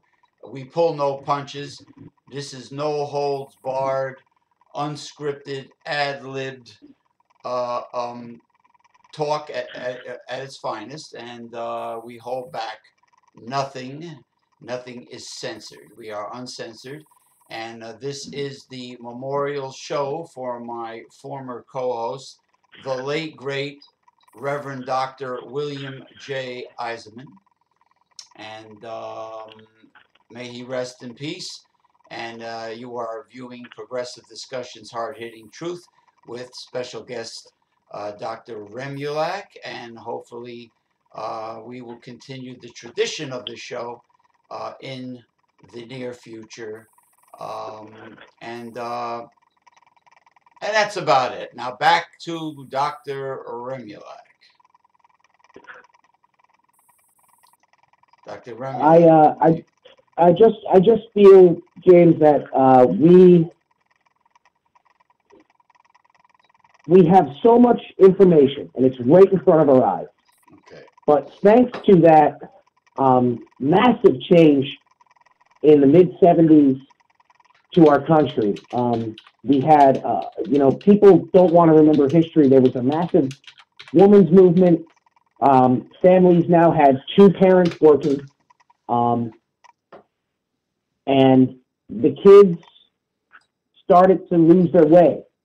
And with all that, I mean, my parents were good people. They worked hard. They did what they had to do to keep us in clothes, with a roof over our head, and food in our bellies. And they were God-fearing people. I do miss my parents, but I'll tell you this: they didn't fail me because they were worried about trying to take care of their children. But they failed in their civic duty, and a lot of parents did. In this book, it tells us that we must be the overseers. Instead, somehow we gave this to congressional oversight committees, people who claim they had our best interests in heart and in mind, but they didn't. They didn't. They didn't at all. They literally, they said, well, they're not even looking at us. What should we do? Well, let's see if we can steal a couple $100 million. All right. And they did it. Mm-hmm. And our parents, their taxes kept going up. The roads seemed to be getting worse. Gas kept going up. Oh, where's all this money going? I mean, was it Governor Christie, the big godfather himself there, 23 cents per gallon tax? Come on. Really? Really? 23 cents more a gallon I got to pay now because you are bad with money? And you're not being bad with your money, you're being bad with my money. Sure. Which is really right. starting to piss me off. Yeah. It's starting to piss me off. Now it's not like, this is, yeah. It's not like it's your money. It's our money collectively to run this state. Now, Kyle Cap says we need to be president of the United States. We need someone that is more than a politician. Well, first of all, politicians are inherently greedy and liars. They're on the take. They're susceptible to be on the take. You need someone with morals, Kyle. Yes. Kyle, you need someone with morals. You need morals. You need a moral compass to guide you. And if you don't have morals, then you can go all over the place. It's a proven fact that if you sleep with your head facing north at night, your brain functions better. Well, that's because the magnetic pull of the Earth pulls the electrons and neurons to the top of your brain. For some reason, it does this. I don't know why. Well, in the ancient art of feng shui, they do many things based on the poles, based on facing the north. Compass. Yeah. Correct. Now, move that into your life. Moral compasses. You can look at a situation, if you're not looking at your smartphone all the time, and you can look at a situation and say, let me think here. I've got a scholarship to play basketball at a great university. Or I can go with my friend and jump in this stolen car and risk throwing that away. Now, I would look at that situation and say, well, I ain't getting in that stolen car because I got a free ride to college, and if I do it right, I can make a lot of money and I can buy 20 of those cars. Right. Or you could jump in that car, and while you're being chased by the cops, you crash and mangle your leg. So not only do you have a criminal record now for the rest of your life, but you've got a mangled leg, so forget about playing basketball anymore. Yeah, exactly. This is why we need a moral compass in this country. Has Donald Trump done stuff in the past? Listen, if I had his kind of money and I was single, I'd be doing the exact same thing he was doing. Well, you know why? Because I'm a man. Yeah, but I'm a man. The Stormy Daniels thing happened when Melania was giving birth to Barron Trump. So that was a little, that was. I don't buy that. That wasn't cool. I don't buy that. You don't I don't buy that, and I'll tell you why I don't buy that. Why not? And I'll give you facts. because several, several of these women who claimed some form of harassment or intercourse with the now President Trump Right. before he was president were also proven to have taken hundreds of thousands of dollars from the lawyers that were taking care of the situation. This is proven. It's not going to be on CNN. It's not going to be in news or CNBC, or it's not going to be on those channels. We've just gotten through to Fox News, where they're starting to talk about the tech, big tech, Google, YouTube, Facebook, Twitter, all of these places. Yeah, whether Donald Trump signed the agreement or not, the fact is, like the CNN people say, did she take the money? Yes or no? Yes or no? Did she take the money? Now, if she took it, well, then no, people, and this is what I was trying to get back at the 70s. In the 70s, when our parents, my parents, and that generation lost control of the oversight, they also lost control of their school systems. Right. Because again, the school system went federal in 1979. I was born in 1980. Right. I didn't start school until 85. And at that point, 6 years had gone by, and they had gotten a strong foothold in the school system. And in that time, they started to phase out this very important part of growing up. Knowing how to think was removed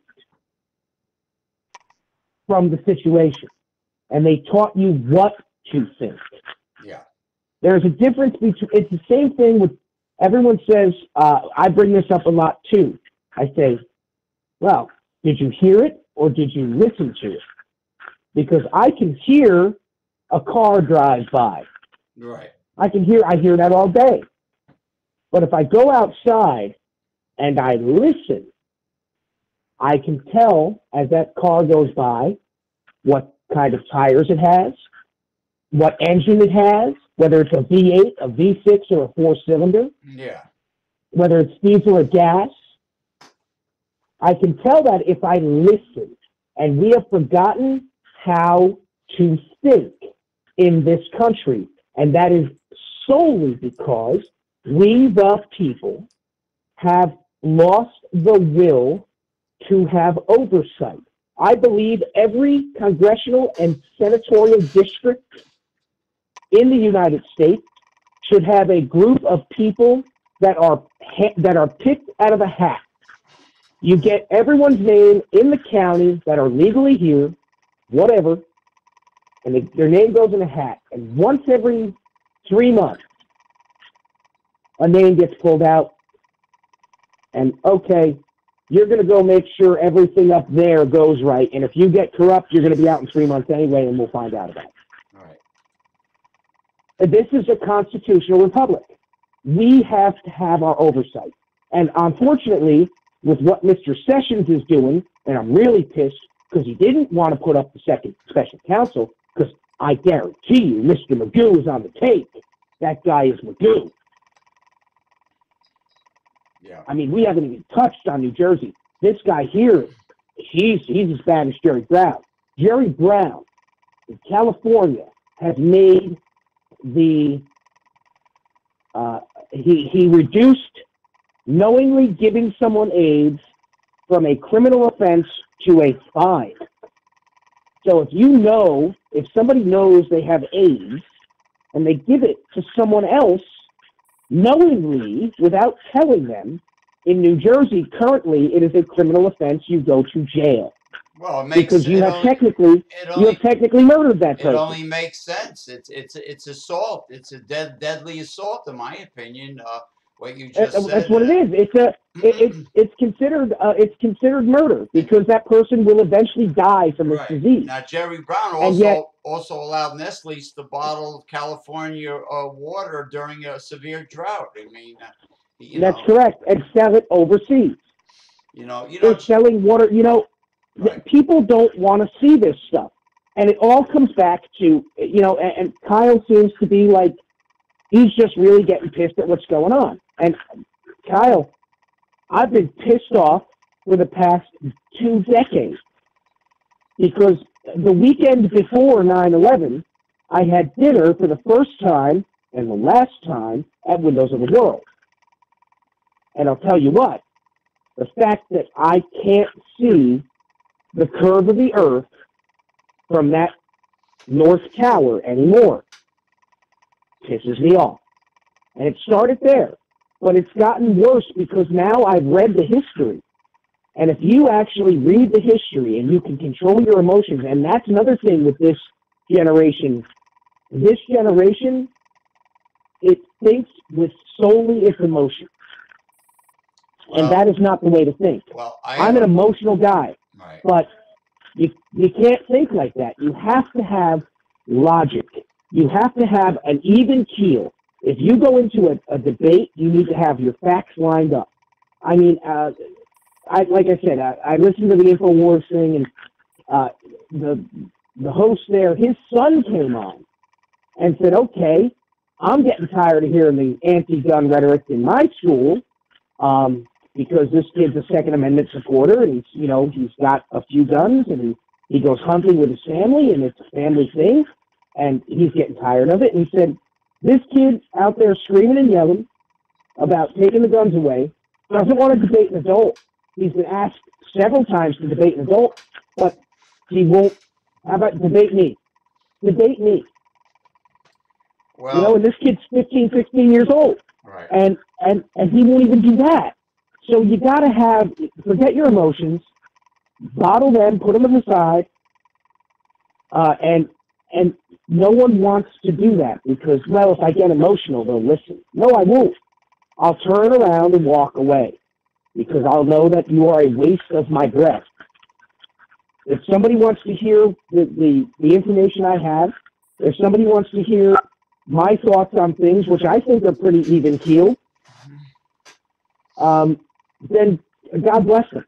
But if they're going to sit there and scream and yell in my face or make fart noises, well, you're a moron. Well, and you can continue down this road you're going. Those are the kind of videos on the internet that get the most hits. Are the ridiculous, moronic, and of course, because you know why they're getting the most hits? Because people like me are clicking on them repeatedly, saying, "There's no fucking way this guy is even able to breathe and walk upright, let alone have clear thought." Yeah, the knuckles are morons. Their knuckles are dragging on. No, it's not even that. They've been, and it's not their fault. You don't understand the chemical assault the human body's been under since 1947. I mean, you had in Auschwitz, there were 100,000 at one point, at one time, in the camp, prisoners. And you're going to tell me that 100,000 people, men, women, and children, couldn't overtake 1,000 guards at 100 to 1? You know why they couldn't, James? Why? Because when we finally liberated Auschwitz in 1945, they tested the water, and it was 75 parts per million sodium fluoride. And the folks in northern New Jersey don't even realize they're getting hit with fluoride every minute of every day. Because not only is it in your drinking water, but you shower in that water, and your largest organ of your body is your skin. And it takes 28 seconds. Even the new smart meters are bombarding us with. Oh yeah, radiation. You're getting hit with 5G, 4G. They want to put up these new 5G things everywhere. Nobody's done. It's like the people that smoke the vape pens. They're smoking this flavored oil. Yeah. And that's there's been no studies on it, and they don't realize that in mice and rats, it causes what they call popcorn lung. So yes, the little air sacs in your lungs that actually exchange the carbon dioxide and the air. Right. Those look the same, but they don't work anymore. Now, I want to say, and I want to say Go two ahead. Go things ahead. because we're running late. I want to end this. I want to say two things, actually three things. I want to say that if you want, I watched the last Omen movie. You know about Damien the Antichrist when he went to military school. Damien Hmm. was in league when an older Damien became a politician with the backing of a company that was described to be exactly like the infamous Monsanto. And this was like Ooh. way before any of the information on the internet was ever came about concerning Monsanto. Who wrote Way before. who but who wrote the Omen book? Who wrote the Omen movie? I'm unaware of that. I don't know Well, who when wrote you it. find out who wrote the Omen movie, you do some research into his or her background. If you look up X Files, you'll see that it was created by Chris Carter. Mm-hmm. Most people said, "Oh, he's an imaginative guy." No, he worked for the CIA, and he worked in Langley, and he worked in Area 51. Okay. Why do you think he created this? I mean, Monsanto is evil. Monsanto is evil. They are evil. Roundup actually sterilizes people after they've been around it. Well, And people are spraying this on tomatoes. it's killing off our pollinators, the bee population. That's right. It kills the bees, it kills everything. And nobody knows that, hey, by the way, without bees, we can't pollinate our food. Hello? Right. Now Kyle says because of wars equal money, and they keep us from crashing. You know what? I tell you what. Kyle, wait. Kyle, Yeah, answer. Kyle wants me to. I want to say something to Kyle. Yeah, Kyle is like throwing stuff at me, but it's hard for me to. I'm trying to listen to Dr. Remulack, and I'm trying to concentrate on Kyle Cap at the same time, and it's starting to ruffle my feathers. All right, don't ruffle your feathers. Kyle, you need to look up the speech, the last State of the Union speech from Dwight D. Eisenhower. Great man. It went long. It was supposed to be an hour and 20-minute speech. I think it went almost an hour and 45 minutes. But he explains to you about the military-industrial complex and why we needed to control it then. And then I want you to look up another speech. It's the infamous speech that got Kennedy killed. It was at the Waldorf Astoria in 1961. 1962. It was the Secret Society speech. Look up both of those speeches, and I want you to listen to them and hear them. Listen to them. And you will hear exactly what Mr. James at Progressive Discussions and as his guest, what I've been saying. And it's all because I don't get bombarded by that cable idiot box in my house every day. I get outside. When I'm outside, I'm either doing something physical, I'm building something, I'm using my brain, I'm using my hands. We need to get back to basics, Kyle. Otherwise, we will lose this constitutional republic. Yeah. And we cannot afford to do that because if you look 3,000 miles east, Kyle, you will see what is happening in Europe, where they lowered the consensual age for girls to have sex to 12 years old. Yikes. This is a problem, and it is coming at you full steam ahead, and it is not diverting its path. This is not a game of chicken. We are either going to stop this thing, or we are going to have a head-on collision, and when it spills over onto us, we're going to be dumbfounded because we've been asleep. Yeah. Wake up. Now, and look at your history. Now, of course, you'll be able to, see what Kyle wrote when the show is done.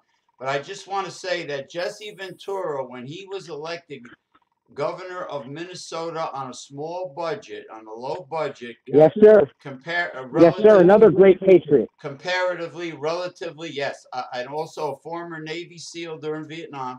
Yes, sir. He made a statement he said on his show, which is on Aura TV called Off the Grid, he said that many times that a politician, when elected, is not obligated to meet with lobbyists. Now, think about this in terms of corruption, political corruption. You're not obligated to meet with lobbyists. And when he entered the state house in, I guess the capital is either St. Paul or Minneapolis. Yes. I'm not sure. When he entered the state house, his first day on the job, they're twins. You can't tell them apart. Right, the Twin Cities. The first day on the job as governor of Minnesota, the feds were there waiting for him. Gee, I wonder why. Because they didn't want him speaking the truth. I mean, we saw what the feds did in Vegas. Come on. I mean, that sheriff was screaming, "Help me." He was screaming it to the press in his facial features. If everybody would stop looking at their smartphones and start looking at their neighbors, you can tell when you look at someone's face when they are like in fear for their lives. And that sheriff of Clark County, right, he was in fear for his life, because did you see the size of those? I've met FBI agents before. They've never been that big and scary looking, dude. Never. Never. Never. Interesting. They were there, and they were pretty much telling him, "You F up, and we're going to kill you." We know this is a mess. We all know who owns the top 10 floors of the Mandalay Bay. This is payback for the $10 trillion loan that went to George Herbert Walker Bush. So we'll get our money back one way or another. So there's more reasons than meet the eye of why Jesse Ventura is living in Baja, Mexico right now. He's got to live in Mexico because the American government can't touch him. And the same reason why Steven Seagal has to live in Japan. Okay. The same reason why Randy Quaid is living in Canada, because he tried to expose what was going on in Hollywood decades ago. Well, Johnny Depp lives in France, right? Johnny Depp's in France. And let me tell you something. Everybody called River Phoenix a drug addict because they found he got a hot shot of heroin. They tested his hair before he was buried. Uh-huh. He never did drugs. He gave a manuscript to a Los Angeles publishing house to be gone over a week before he died. That was exposing all of the pedophilia back in the 70s and 80s. If this was happening then, I really feel bad for Shirley Temple and the little rascal. Hey, because God only knows what was happening back then. Hey, Mel Gibson and Charlie Sheen, didn't they attempt to expose Hollywood, perverted Hollywood, yeah. And look at them now. Look at them now. Charlie Sheen, full-blown AIDS, career ruined. Mel Gibson, pretty much outed from the community. But Mel Gibson's rants were looked upon as a crazy man. But anti-Semitic. And no, he was being 100% true. There are stories, urban legends. I was a builder for a while. I worked with companies that worked with the very high up Orange County people of New York. And the stories I would hear these gentlemen talk about was frightening. My boss and I would just look at each other. No way this is true. When you start hearing celebrities screaming, I mean, I heard that recording from Harvey Weinstein, James. Yeah. I walked into the office at my job and said, "Do we have a shower on premises?" He said, "No, why?" I said, "Damn it, it's raining. I'm going to have to go outside and scrub down." He goes, "What'd you get on you?" I said, "I just heard the Harvey Weinstein tape that was recorded in the hotel in New York." I said, "I feel real dirty." Uh-huh. These folks, for some reason, I don't think it has anything to do with their religion. And I don't think it has anything to do with their beliefs. I think it has to do with very easily corrupted. And I think one of the weakest groups of people are the ones that are easily corrupted. So if somebody came to me right now and offered me $100,000, I would say, well, what do I have to do for it?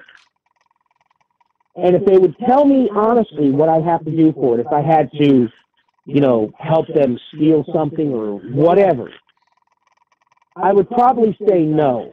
And I don't care if I'm in $100,000 worth of debt, because I can't sell out my morals and my beliefs for money, because money isn't worth anything. We all know this. Bill Hicks, a great Christian man from Texas, had some great quotes, and one of them was this.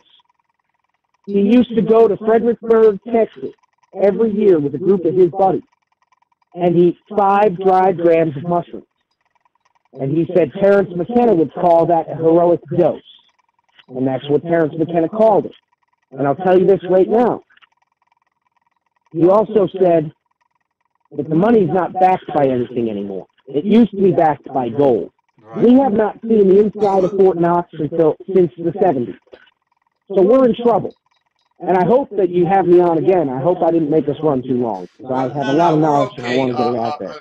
I told Kyle that I'm sure the texting replies will continue far after the show ends. I says, don't worry about it. It's very difficult for me to, he wanted me to constantly tell you what he said in text, and it just couldn't happen that way. So let it be, after the show, after we end. I'll tell you what, I'll find it online. I promise you this, Kyle. I will find it online, and at some point I will either drop you an email or I will answer to your messages underneath the YouTube in the comments. I'll find you in the comments, and I'll reply to your comments. Well, no, you just because I'll tell you what, all you have to do you really need to have some form of moral compass and guidance. And I think the guidance, again, in this country was lost when we lost having 2 parents in the household. Right. It's odd to hear. I'm a single guy. I'm not married. I've got a cat I've had for 18 years. Wow. And I live in my trailer, and I read, and I go to work every day. I don't drink a lot. I have a couple of beers a night. Right. I don't do drugs. I have a CB radio. I've got a neighbor who does ham radio. Oh, wow. And the knowledge I get from around me is incredible. And I'm right here in the metropolitan area. Yeah, Kyle, do yourself a favor. Get to a library. Pick up an actual history book and open it up. Well, I think those 2 speeches you told Kyle to look up, JFK and Dwight D. Eisenhower. That was wise advice. Dude, look up those 2 speeches and listen to them, and don't just listen to them. Understand them. John F. Kennedy told us in 1962 about a technological conglomerate that was going to end up controlling all the media. And that is not how you run a society. A society must be fully informed. You must have the knowledge so you can discern your own response. This is the way it has to be. Okay.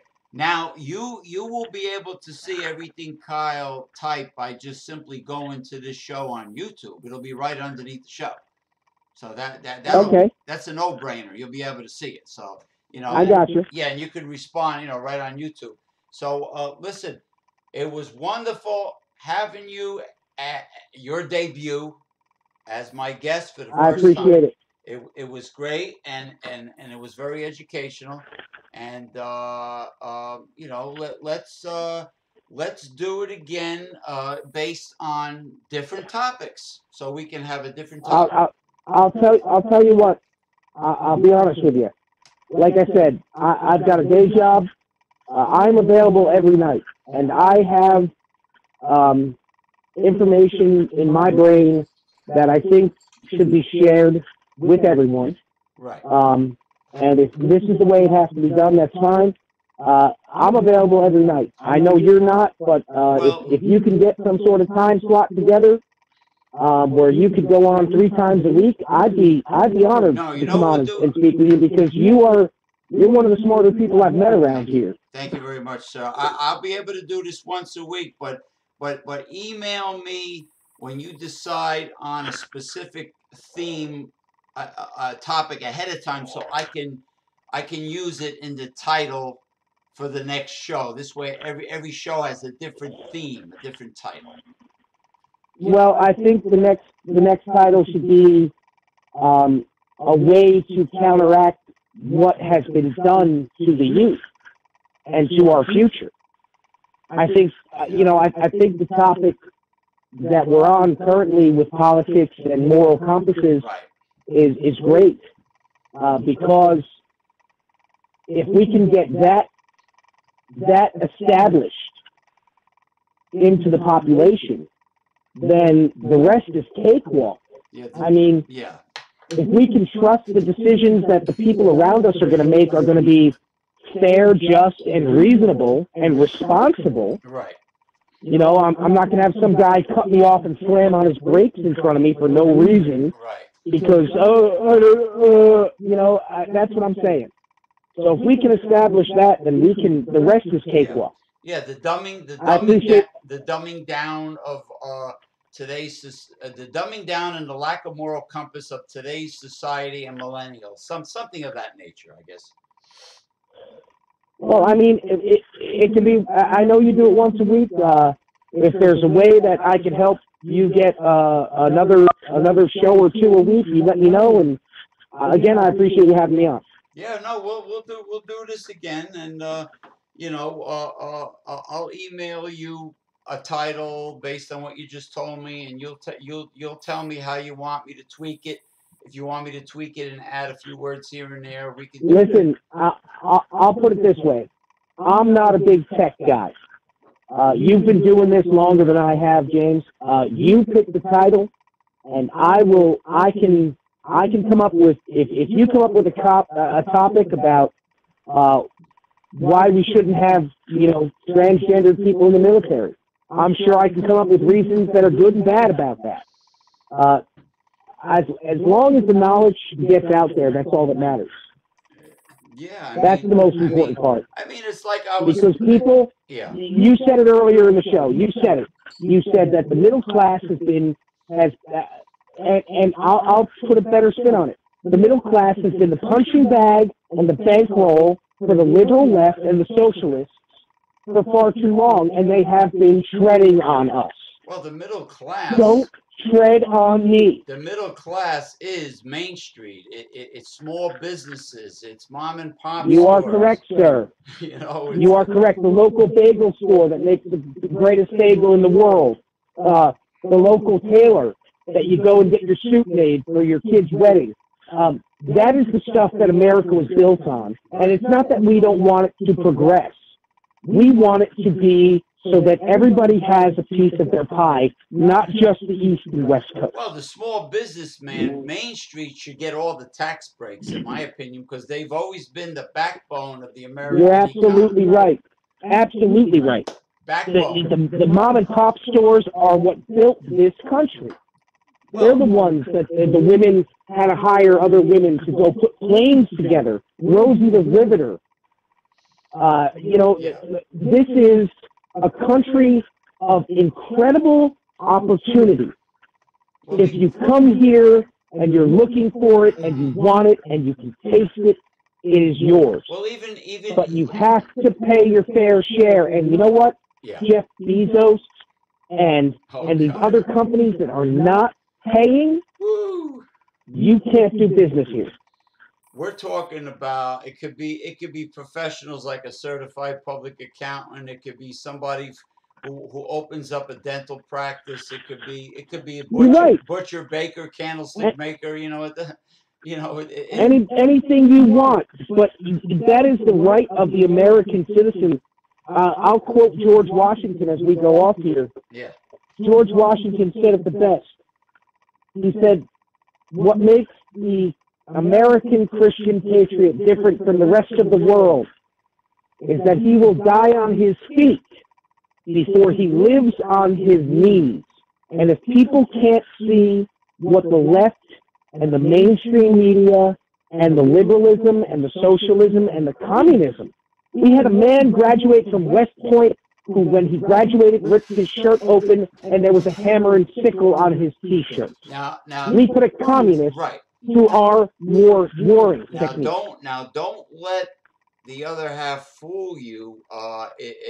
Many right-wingers have sold out to the oligarch also. Oh, absolutely. Paul Ryan, Jeff Sessions. I mean, these people are staring us in the face, literally spitting on us, and we pay their salaries, James. Jeff Sessions, this is unacceptable. Jeff Sessions has a big investment in the new privatized prisons. That's why he's so anti-marijuana. That's right. He wants to fill up them privatized prisons. What you know what they are? Legal. Because he wants that money. He wants that money. But that's legal slavery, privatized prison industry. That's right, and it's not legal because slavery was abolished in 1865. So you want to take not kingpins. You want to take little guys like the moonshiners and somebody who's making medical marijuana in their backyard or whatever. Meanwhile, the guys who are funding it are sitting at the top with their cheese and their wine like the rats they are, sir. Yeah. Like the rats they are. And this is not the way it needs to be. And I'm sure I've said a bunch of stuff on this show that if people do hear it, it's going to probably have a search for Dr. Remulack. And I don't have any other videos. See, my problem... I sit here at night and I write stuff. Right. And I read, and that's it. And I don't really have a life. So. My problem has always been the top 2% oligarch, never the middle. The middle class has been strangled and hurting for way too long. You're right. It's got to stop. People have to be held accountable. People have to care. First of all, they have to care enough to vote. Second of all, they have. We mean, and for the folks out there, we mean C-A-R-E. Not C-A-I-R. Right. That's the care we mean. We need to raise our academic standards like they used to be. We need other people might call it bashing, but I do like to talk about millennials next time because today I had a few negative millennial experiences. Not just them not having a person. Disrespect. They don't have any fucking respect for anything or anyone. We got to call those. You said negative millennial experience. We should call that an NME. There you go. I had one of those. About 4 months ago. I stopped at the local boozatorium. Right. To get a 6-pack of beer. Okay. And I opened the door for a younger woman. She was about 22, 23. Right. And I opened the door and I said, "Here you go." And she looked at me and she actually, you said no respect. She said to me, "I don't need you to hold the door for me." So I said, "Okay." And I just slammed it in her face. All right. And it broke her bottle of wine. Oh, and it was all over her. Poor thing. And she looked at me and she said, "That was rude." I said, "And it wasn't rude for you telling me that I didn't have to hold the door for you. I didn't do it because you're a woman. I did it out of human respect. Yeah, but and I hope you've learned something from this." Whatever happened? And I walked away. Whatever happened to a simple "thank you, sir," or "thank you"? Just thank you, and that's it. Just thank you. You don't even have to say "sir" or "ma'am." How about a thank you? How about you take your freaking head out of your ass? Because the biggest problem in this world, and Dennis Miller said this.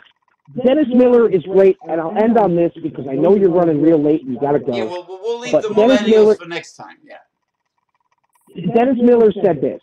He's got a friend who works in real estate in Tehran, Iraq, and he works at a company called Century 4.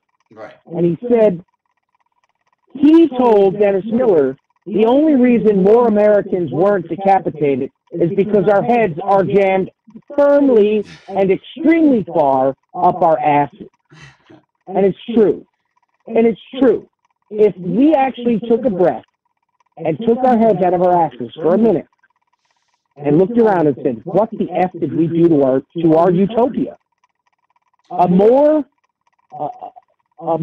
free and open society, a more perfect union is what we wanted. And instead, we've got a division that is disturbing.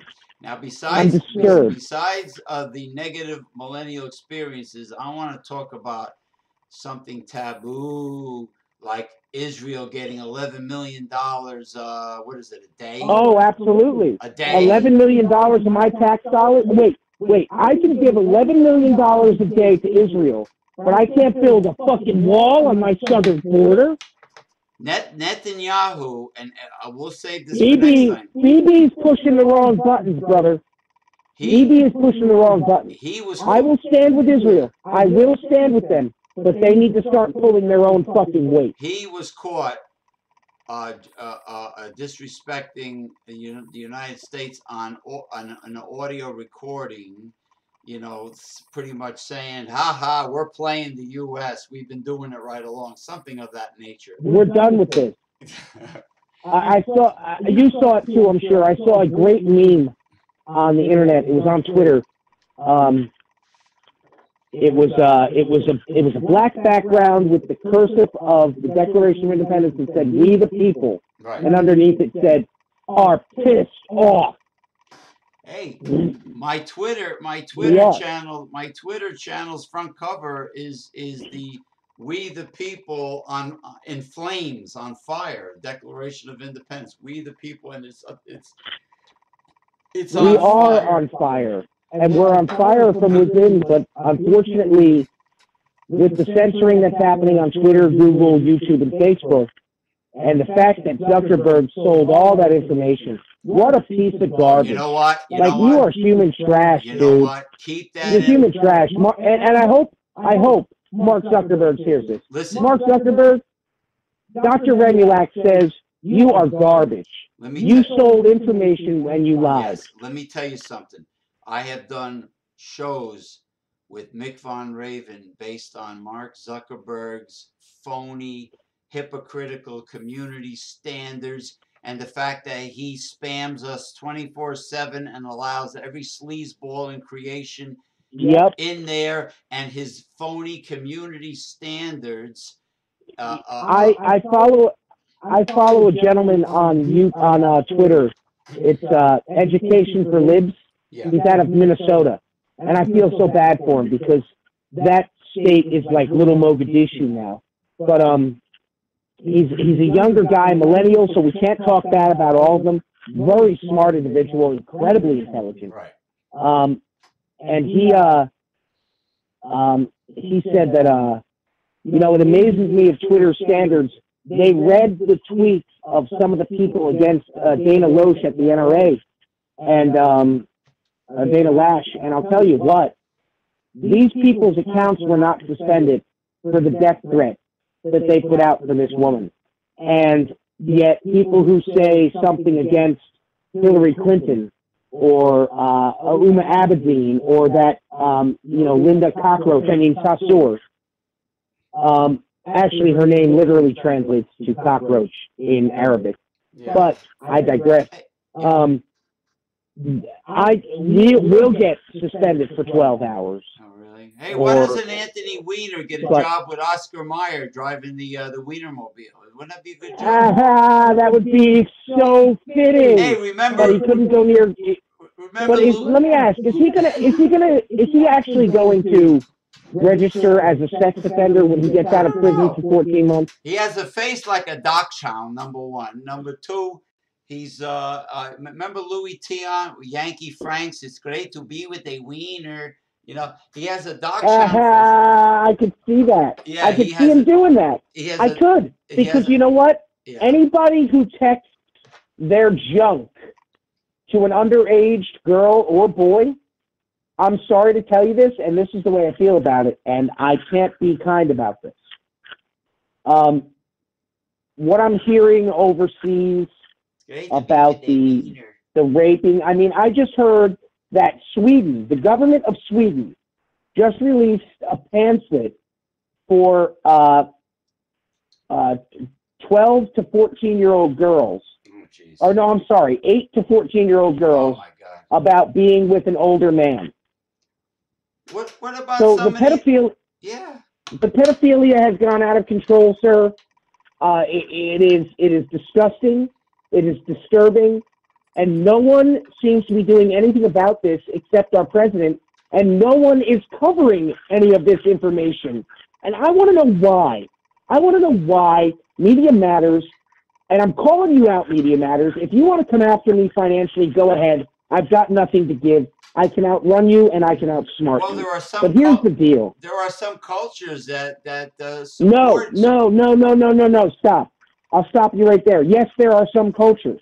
Those cultures are living in the Stone Age. Yes, you're right. And there is no place on this planet for a 35-year-old man Right. to be having intercourse with a 6 or 8-year-old girl No, to consecrate the arranged marriage. it's despicable. It's a crime, End in of my opinion. story. It's pedophilia. It is a crime against humanity. End of story. Now, how And no come- one wants to discuss this. No one wants to bring this up because I might offend somebody. In the words of Milo Yiannopoulos, and I will quote Milo Yiannopoulos, fuck your feelings. This is wrong, and you don't do it. Well, how come? Do I have to rub your nose in the urine, doggy? Right. Now, how come the law always leaves it up to the Catholic Church to discipline the priests for their homosexual pedophilia? Well, here's the problem with that. And we've learned that in the past 18 months with the FBI. You cannot, James, and everyone listening, you cannot let a police department, Catholic Church, bank, investment company do their own investigation because it is inherently biased. If I am going to investigate myself, I'm going to put the best material out front. Oh, yeah, The sure. FBI did that. The Catholic Church has done that repeatedly. Well, it's biased. Repeatedly. It's biased, yeah. We cannot have a politicized law enforcement agency. You are, and you have, sworn an oath to uphold this little book I'm holding currently in my hand called the Constitution of the United States. Okay. End of story. And what we've done in the past almost 3 decades now, 2 decades, we have politicized our law enforcement. And that is a bad thing, ladies and gentlemen. That is bad. Because now if I'm a diehard Christian Republican or diehard Christian Constitutionist Libertarian, every time I get stopped on my tag, I'm sure there's going to be some form of, well, he's a Republican checking for a gun. I can't have that happening. Yeah. Well, I have South Carolina. You know, there's in the movie Indiana Jones and the Last Crusade, there was a great line by Sean Connery, and he said, "We're pilgrims in an unholy land," and I've got tags from another state, and I stay in New Jersey because unfortunately that's where my union put me. Right.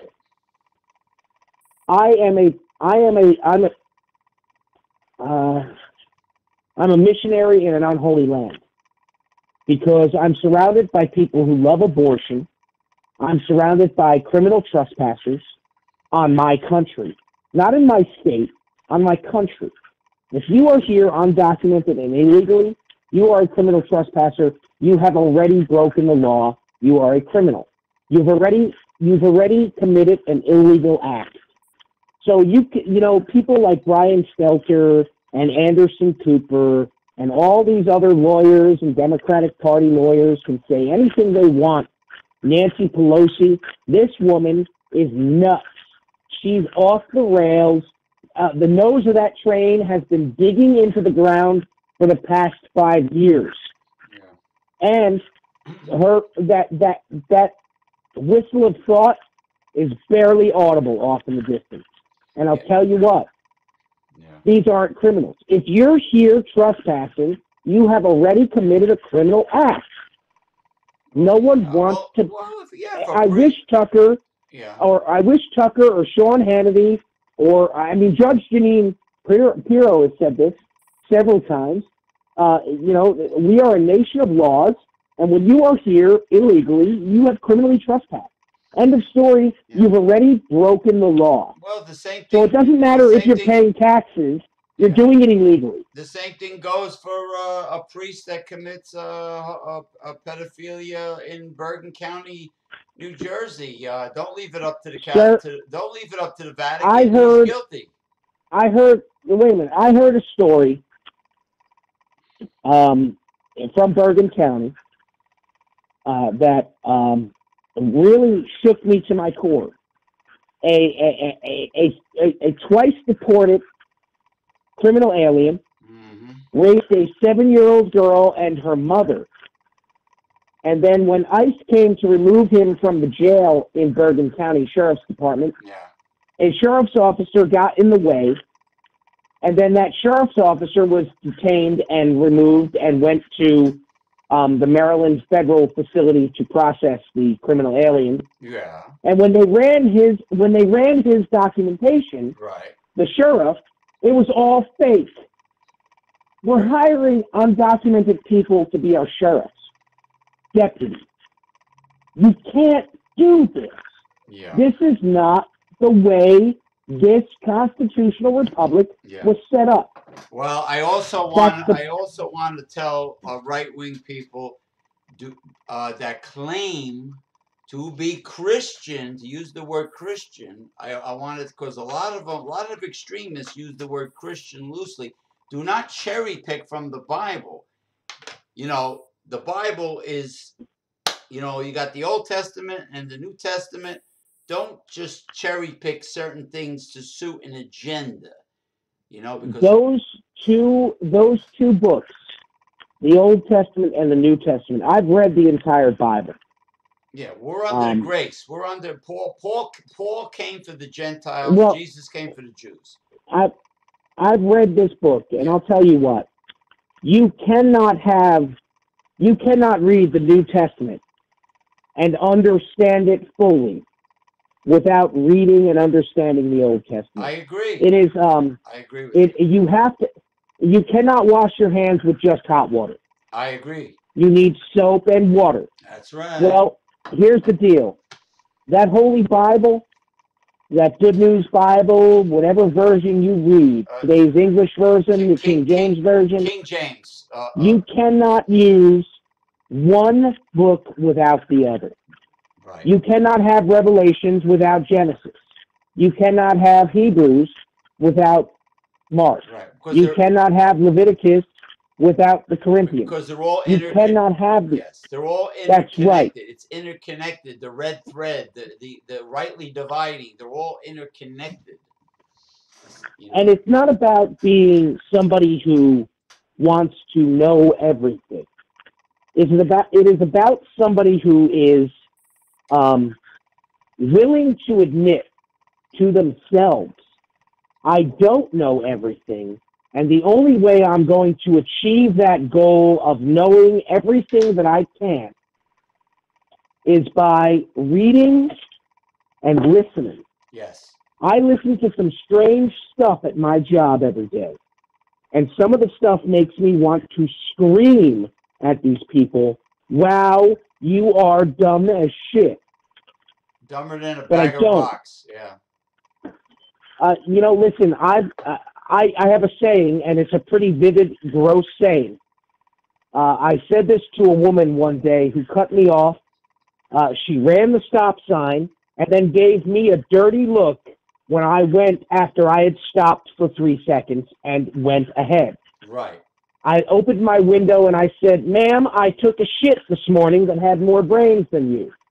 and I flushed it down the toilet because that's what you do with shit. And I hate to be so blunt about it, but that's the way I feel anymore. When Yeah. it amazes me that you folks on the East Coast here in the Northeast, you say we're the smartest people on the planet. Really? Well, shit, y'all could have fooled me. You could have fooled me. I've Well, seen the way you drive, well, I had and my operating a vehicle that way is yeah. unacceptable. Now my girlfriend, when she visited me, she lives in San Diego, and she visited me this past October. We were Okay, She was in my car. We went to I had to take her to the FedEx office in Garfield, New Jersey, near the all right. Walmart. So all right, so we go to then all of a sudden I'm going to the FedEx building. I see a parking space by the St. Nicholas Cemetery. I put my blinkers on to parallel park. This lady tailgates me and starts blowing the horn like a mad woman. Dr. Remulack, she could have went around me very easily, but she chose to be a bully and tailgate me. So I got pissed. So my girlfriend, who's not used to the aggressiveness of people from the New York metropolitan area, she was kind of like in shock a little, that I got so upset. I go, you're not, you got to understand why I'm so upset. The woman had James, plenty of room to go around me. Why did she have to go bumper to James, bumper? I used to record my drives to work, my travels to work every Okay, day. okay, And I've got one of those Sony Bloggies. okay, My best friend I've known since I'm 5. right, We've been tight since we're 5 years old. That's my best friend. right, I love him to death. I've got, his kids love me to death, and I go to every family gathering, the only real family I have. And yeah, his wife gave me this Bloggy, and I put a hole in my dashboard and put a bolt through, and I mounted it up on there, and I've got me a dash cam now. oh And then wow, I started listening to some of the recordings on my way home from bad days at work, and I stopped recording my rides home from work because some of the stuff I was saying to people, I even realized that, wow, that's pretty harsh. well, Wishing well, metastatic breast cancer on some 75-year-old woman who slammed on her brakes in front of you for no reason is a bad idea well, because karma's a bitch. my sister driving home from Morris County or wherever she's from work, she's always pissed off at tailgaters. I'm telling you, the people are downright rude as hell because yes, they can go around you. They don't have to tailgate you. It's highway bullying, and if you Well, you're curse, right. It's bullying, and it's funny when you pull out facts and you speak to somebody like, let's say that kid that's marching around saying, "Oh, we got to get rid of the guns." When you try to debate him, if you're an adult, they call it bullying. What about the highway bullying? yeah, What about the highway bullying? well, women, yeah, well, women do that to men that speak their mind as male rights activists. They demonize you for that too. Yeah, highway bullying. That's No, bullying. you're not going to demonize me for me speaking my mind. You You're not know, going to demonize me for me spewing facts. you know what I Um, tell you. You know what I tell you know, yeah. go ahead. You know what I tell the feminist that is offended. Let's say on Facebook, I tell them, hey, you want to be equal, equal pay for equal job. All right, sounds good. Okay, if you can do the job, by the way. Okay, now, but you can't have equality when it comes to making money, and then not having equality socially. Like in other words, you got to be fair. You got to call it right down the middle.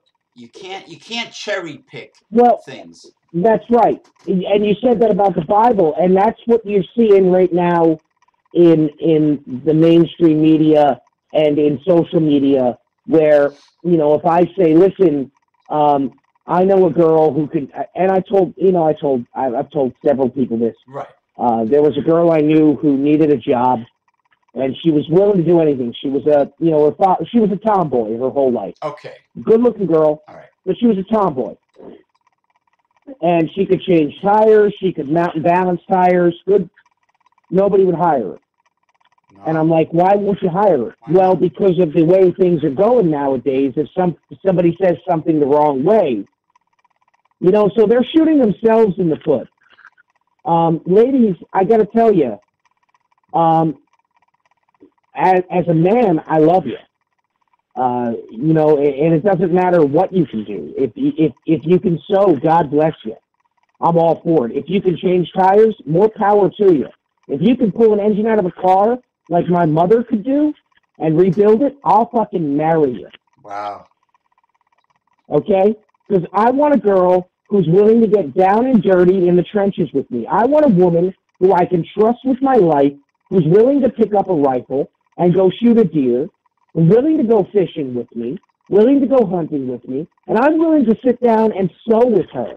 Because, quite frankly, my mother taught me how to sew because she was old school. Yeah, I can't sew anything. Oh, you poor bastard. I love sewing. No, but I hear what you mean. You respect a real salt of the earth. I down respect to a earth. real woman. Right. There's a woman in our office. James, there's a woman in my office. She's got to be in her 60s, African-American woman. Right. And she is full on class. She is classy. I was talking to her one day about some politics, and I showed her I carry around the Citizens Rule Book with me. Right. In my pocket. It's a pocket-sized Constitution and Bill of Rights and your jurors' rules, the whole bit. And we were talking, and I said, your governor here just took $7.5 million from the veterans to open up Planned Parenthood again. And she said, and I quote, "These girls need to keep their fucking legs closed and stop making babies, and they won't need abortions." Yeah, how come nobody thinks about contraception? That's a good point. I've got no problem with funding Planned Parenthood if they are going to educate the children. If I don't have to spend money out of my tax dollars for in the educational system, if Planned Parenthood wanted to come in to and give a health class in the schools, right, I would be down for that. But all you want to do is offer abortion instead of telling people, hey, listen, we can get your child adopted. They'll pay for all your medical bills. You didn't want to have a kid, but if you carry to term, they'll give you a scholarship to college. What's wrong with that? Rather than killing these children. Well, this is a life. It's funny. The women say, it's my body, it's my choice. That body inside of you is not yours. Well, not that body inside. Yeah, that body growing inside of you is another human being. If it's a late, and the fact it's awful. And this is what our lack of oversight. And it all goes back, James. And this is for Kyle too. It all goes back to the fact that we lost the ability somehow for oversight. Well, we need to watch the people who we put in charge. Otherwise, what's happening now is going to continue to happen. Well, if it's a developed child, if it's a late term, I mean that's pretty bad. If it's a fertilized child, if it's a raped woman. Right. I've got no problem with telling you go for it. No, what I mean if the child is going to be born defective, I mean not Down syndrome, because I've got some Down syndrome friends that will give you the shirt off their back. They earn their own way. They're not on disability. They're great people. Right. But if this child's going to be born with no skull, half a brain, and it's going to live for a year in agony, by all means, let's not bring that suffering life into the world. Right. Or if it's a But we're so quick yeah. to just, let me vacuum out that mucus plug. And then what I'm not going to tell you, ma'am, is after you pay me for this abortion, I'm going to take your baby and sell the parts. If it's a late term, a developed baby, that's bad.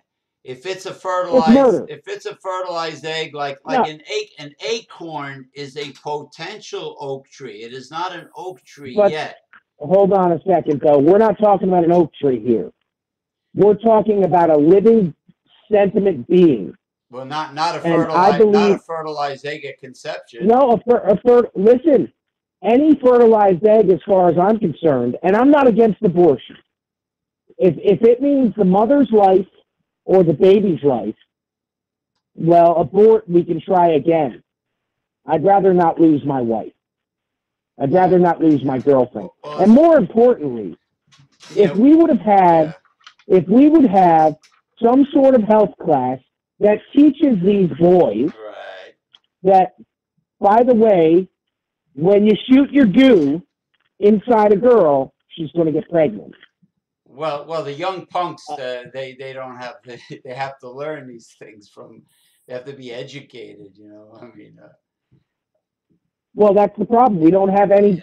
But it comes down to the oversight, which we lost in the 70s, which made this education system take the wild turn it took. Well, which is why we have a group of children who are 16 and 17 years old, who are involved in, I mean, just all kinds of awful stuff.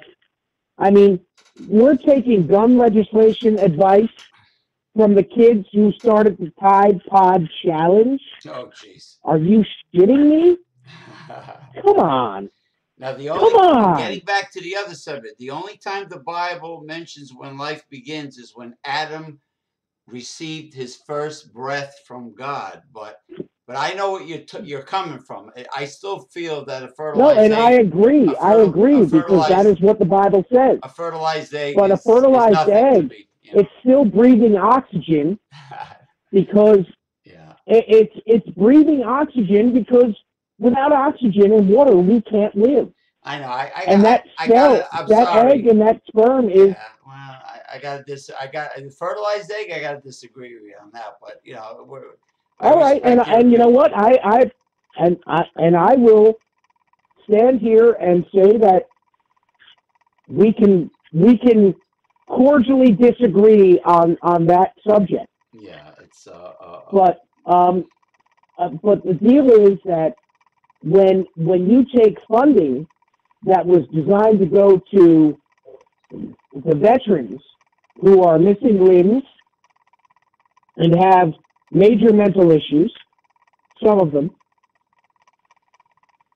and you take that money and you feel that killing babies is more important.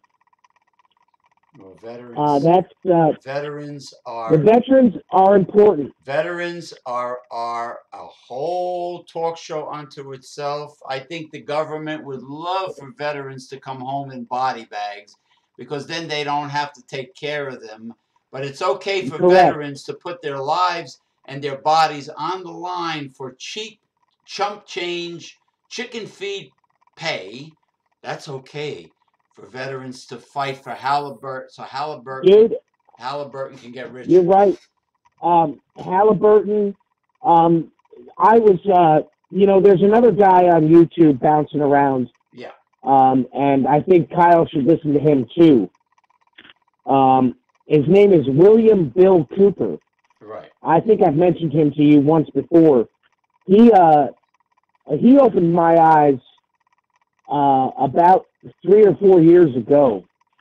I was listening to Bill Hicks one night, and he mentioned Mr. Cooper. Okay. And I immediately switched over and looked up William Cooper. Okay. And I listened to his first show. His first show was on, his shows were actually carried over shortwave. He had a transmitter at his house in Eager, Arizona. And 6 months before 9/11, he came on the air, and I can quote the entire 6-minute clip that he said. He said, "Do you believe what you're seeing on CNN today, ladies and gentlemen? The highest paid intelligence agency in the history of the world, with the biggest budget in the history of the world, has been looking for Osama bin Laden and couldn't find him, but a CNN reporter and his jackass camera crew found him. Huh. If you believe that, you're the dumbest people on the planet." They knew then that something was going to happen on 9/11, and nobody wanted to listen. And yet, less than just over a month after 9/11, William Bill Cooper was killed at his house in Eager, Arizona, by the sheriff's department. Wow. For unpaid taxes to the county. Oh, wow. Jesus. And the police department was ordered, and I quote, "He does not get back into that house alive." Wow. Well, listen, I really have. Yeah. Kyle's right. When the government, he's right. You're right. We should fear the government, but there's only, and FDR, I believe, said this. There's the only thing to fear is fear itself.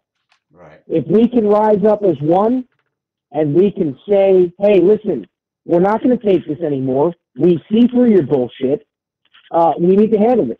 And I know we've gone extremely late, and I'm sorry. Yeah, I mean, I understand about eminent domain, and you live, if you want chickens, you want to raise chickens, move to Sussex County, New Jersey. I mean, but as far as you probably own your home, you don't really own the land per se.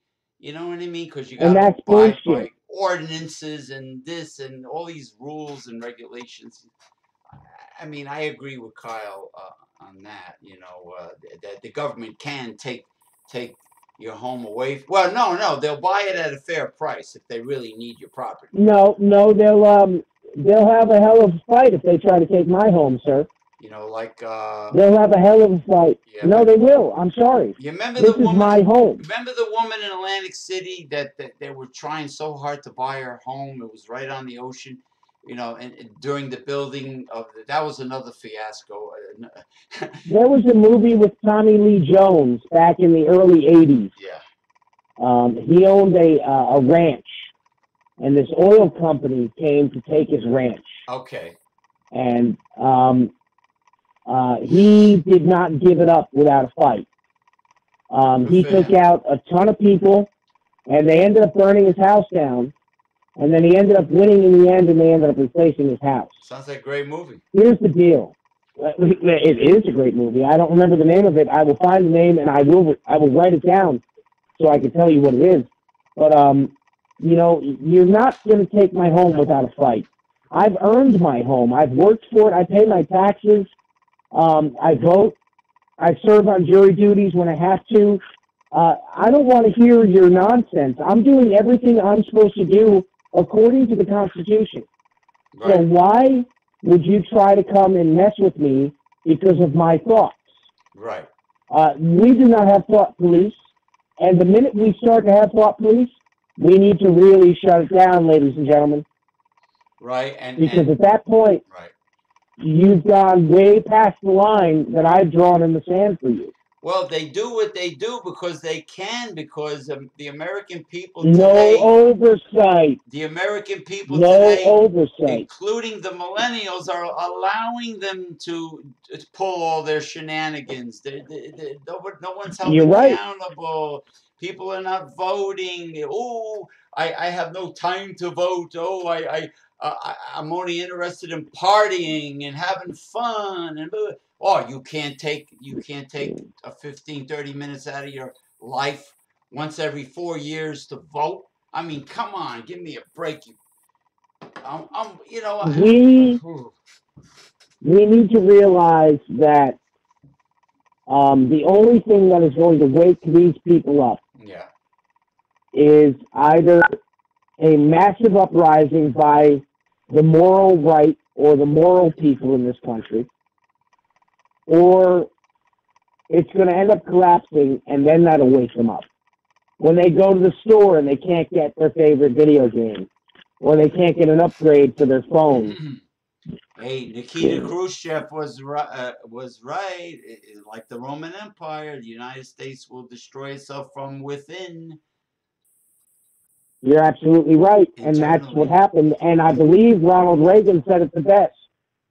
If socialism ever comes to the United States, it will be in the form of liberalism. Well, and also beware of Christianity being wrapped. In other words, there is Christianity, and then there are cults. That's right. Cults are separate from the God of the Bible. You know, if you're rewriting the Bible, you're violating the last chapter of Revelation. For those that are not familiar with the last page of Revelation, read it. You are rewriting, and you will be under God's wrath. I'm telling you, there are many cults. That's right. There are cults, sir, in the world and in the there United States. There are cults that rewrite that try to rewrite the book. And I think that's what people don't realize about Islam, is that book was rewritten after the fact. That is one of the no-nos in our book. The third caliph. So if our God says, don't try to rewrite this book, and your God said the same thing, but your people did it anyway, why do you think you have been outcast? Why do no one wants to realize that maybe they have a little fault in it. Well, yeah. Well, for those that are not aware and have not done research, the archangel Gabriel who appeared to Muhammad, everything Muhammad wrote down was done away with because the third caliph rewrote his version. All the books. That's right. And that's not fair. You have misled 1.5 billion people. And I know that is not fair. The United States has very strong business ties with Saudi Arabia, who don't respect women and do not respect, human rights per se. You're right. And you know what? The Middle East has fallen well beyond the seventh layer of Hades. And it's not good. No. So listen, sir, it was great. Good. It was wonderful, and we will keep in touch and read whatever Kyle said, because he was getting frustrated. But what can I do? I can't I understand. You know what I mean? Listen, once I'll get some internet service where I'm at, so that I can actually be on the screen, and I'll be able to read what he's saying. Well, yeah. All you have to do is get to the show on YouTube, and you'll see all the stuff underneath it. That's all. All right. Yeah. All right, Chief. Take care. Excellent. Thank God. Bye-bye. So long. Bye-bye.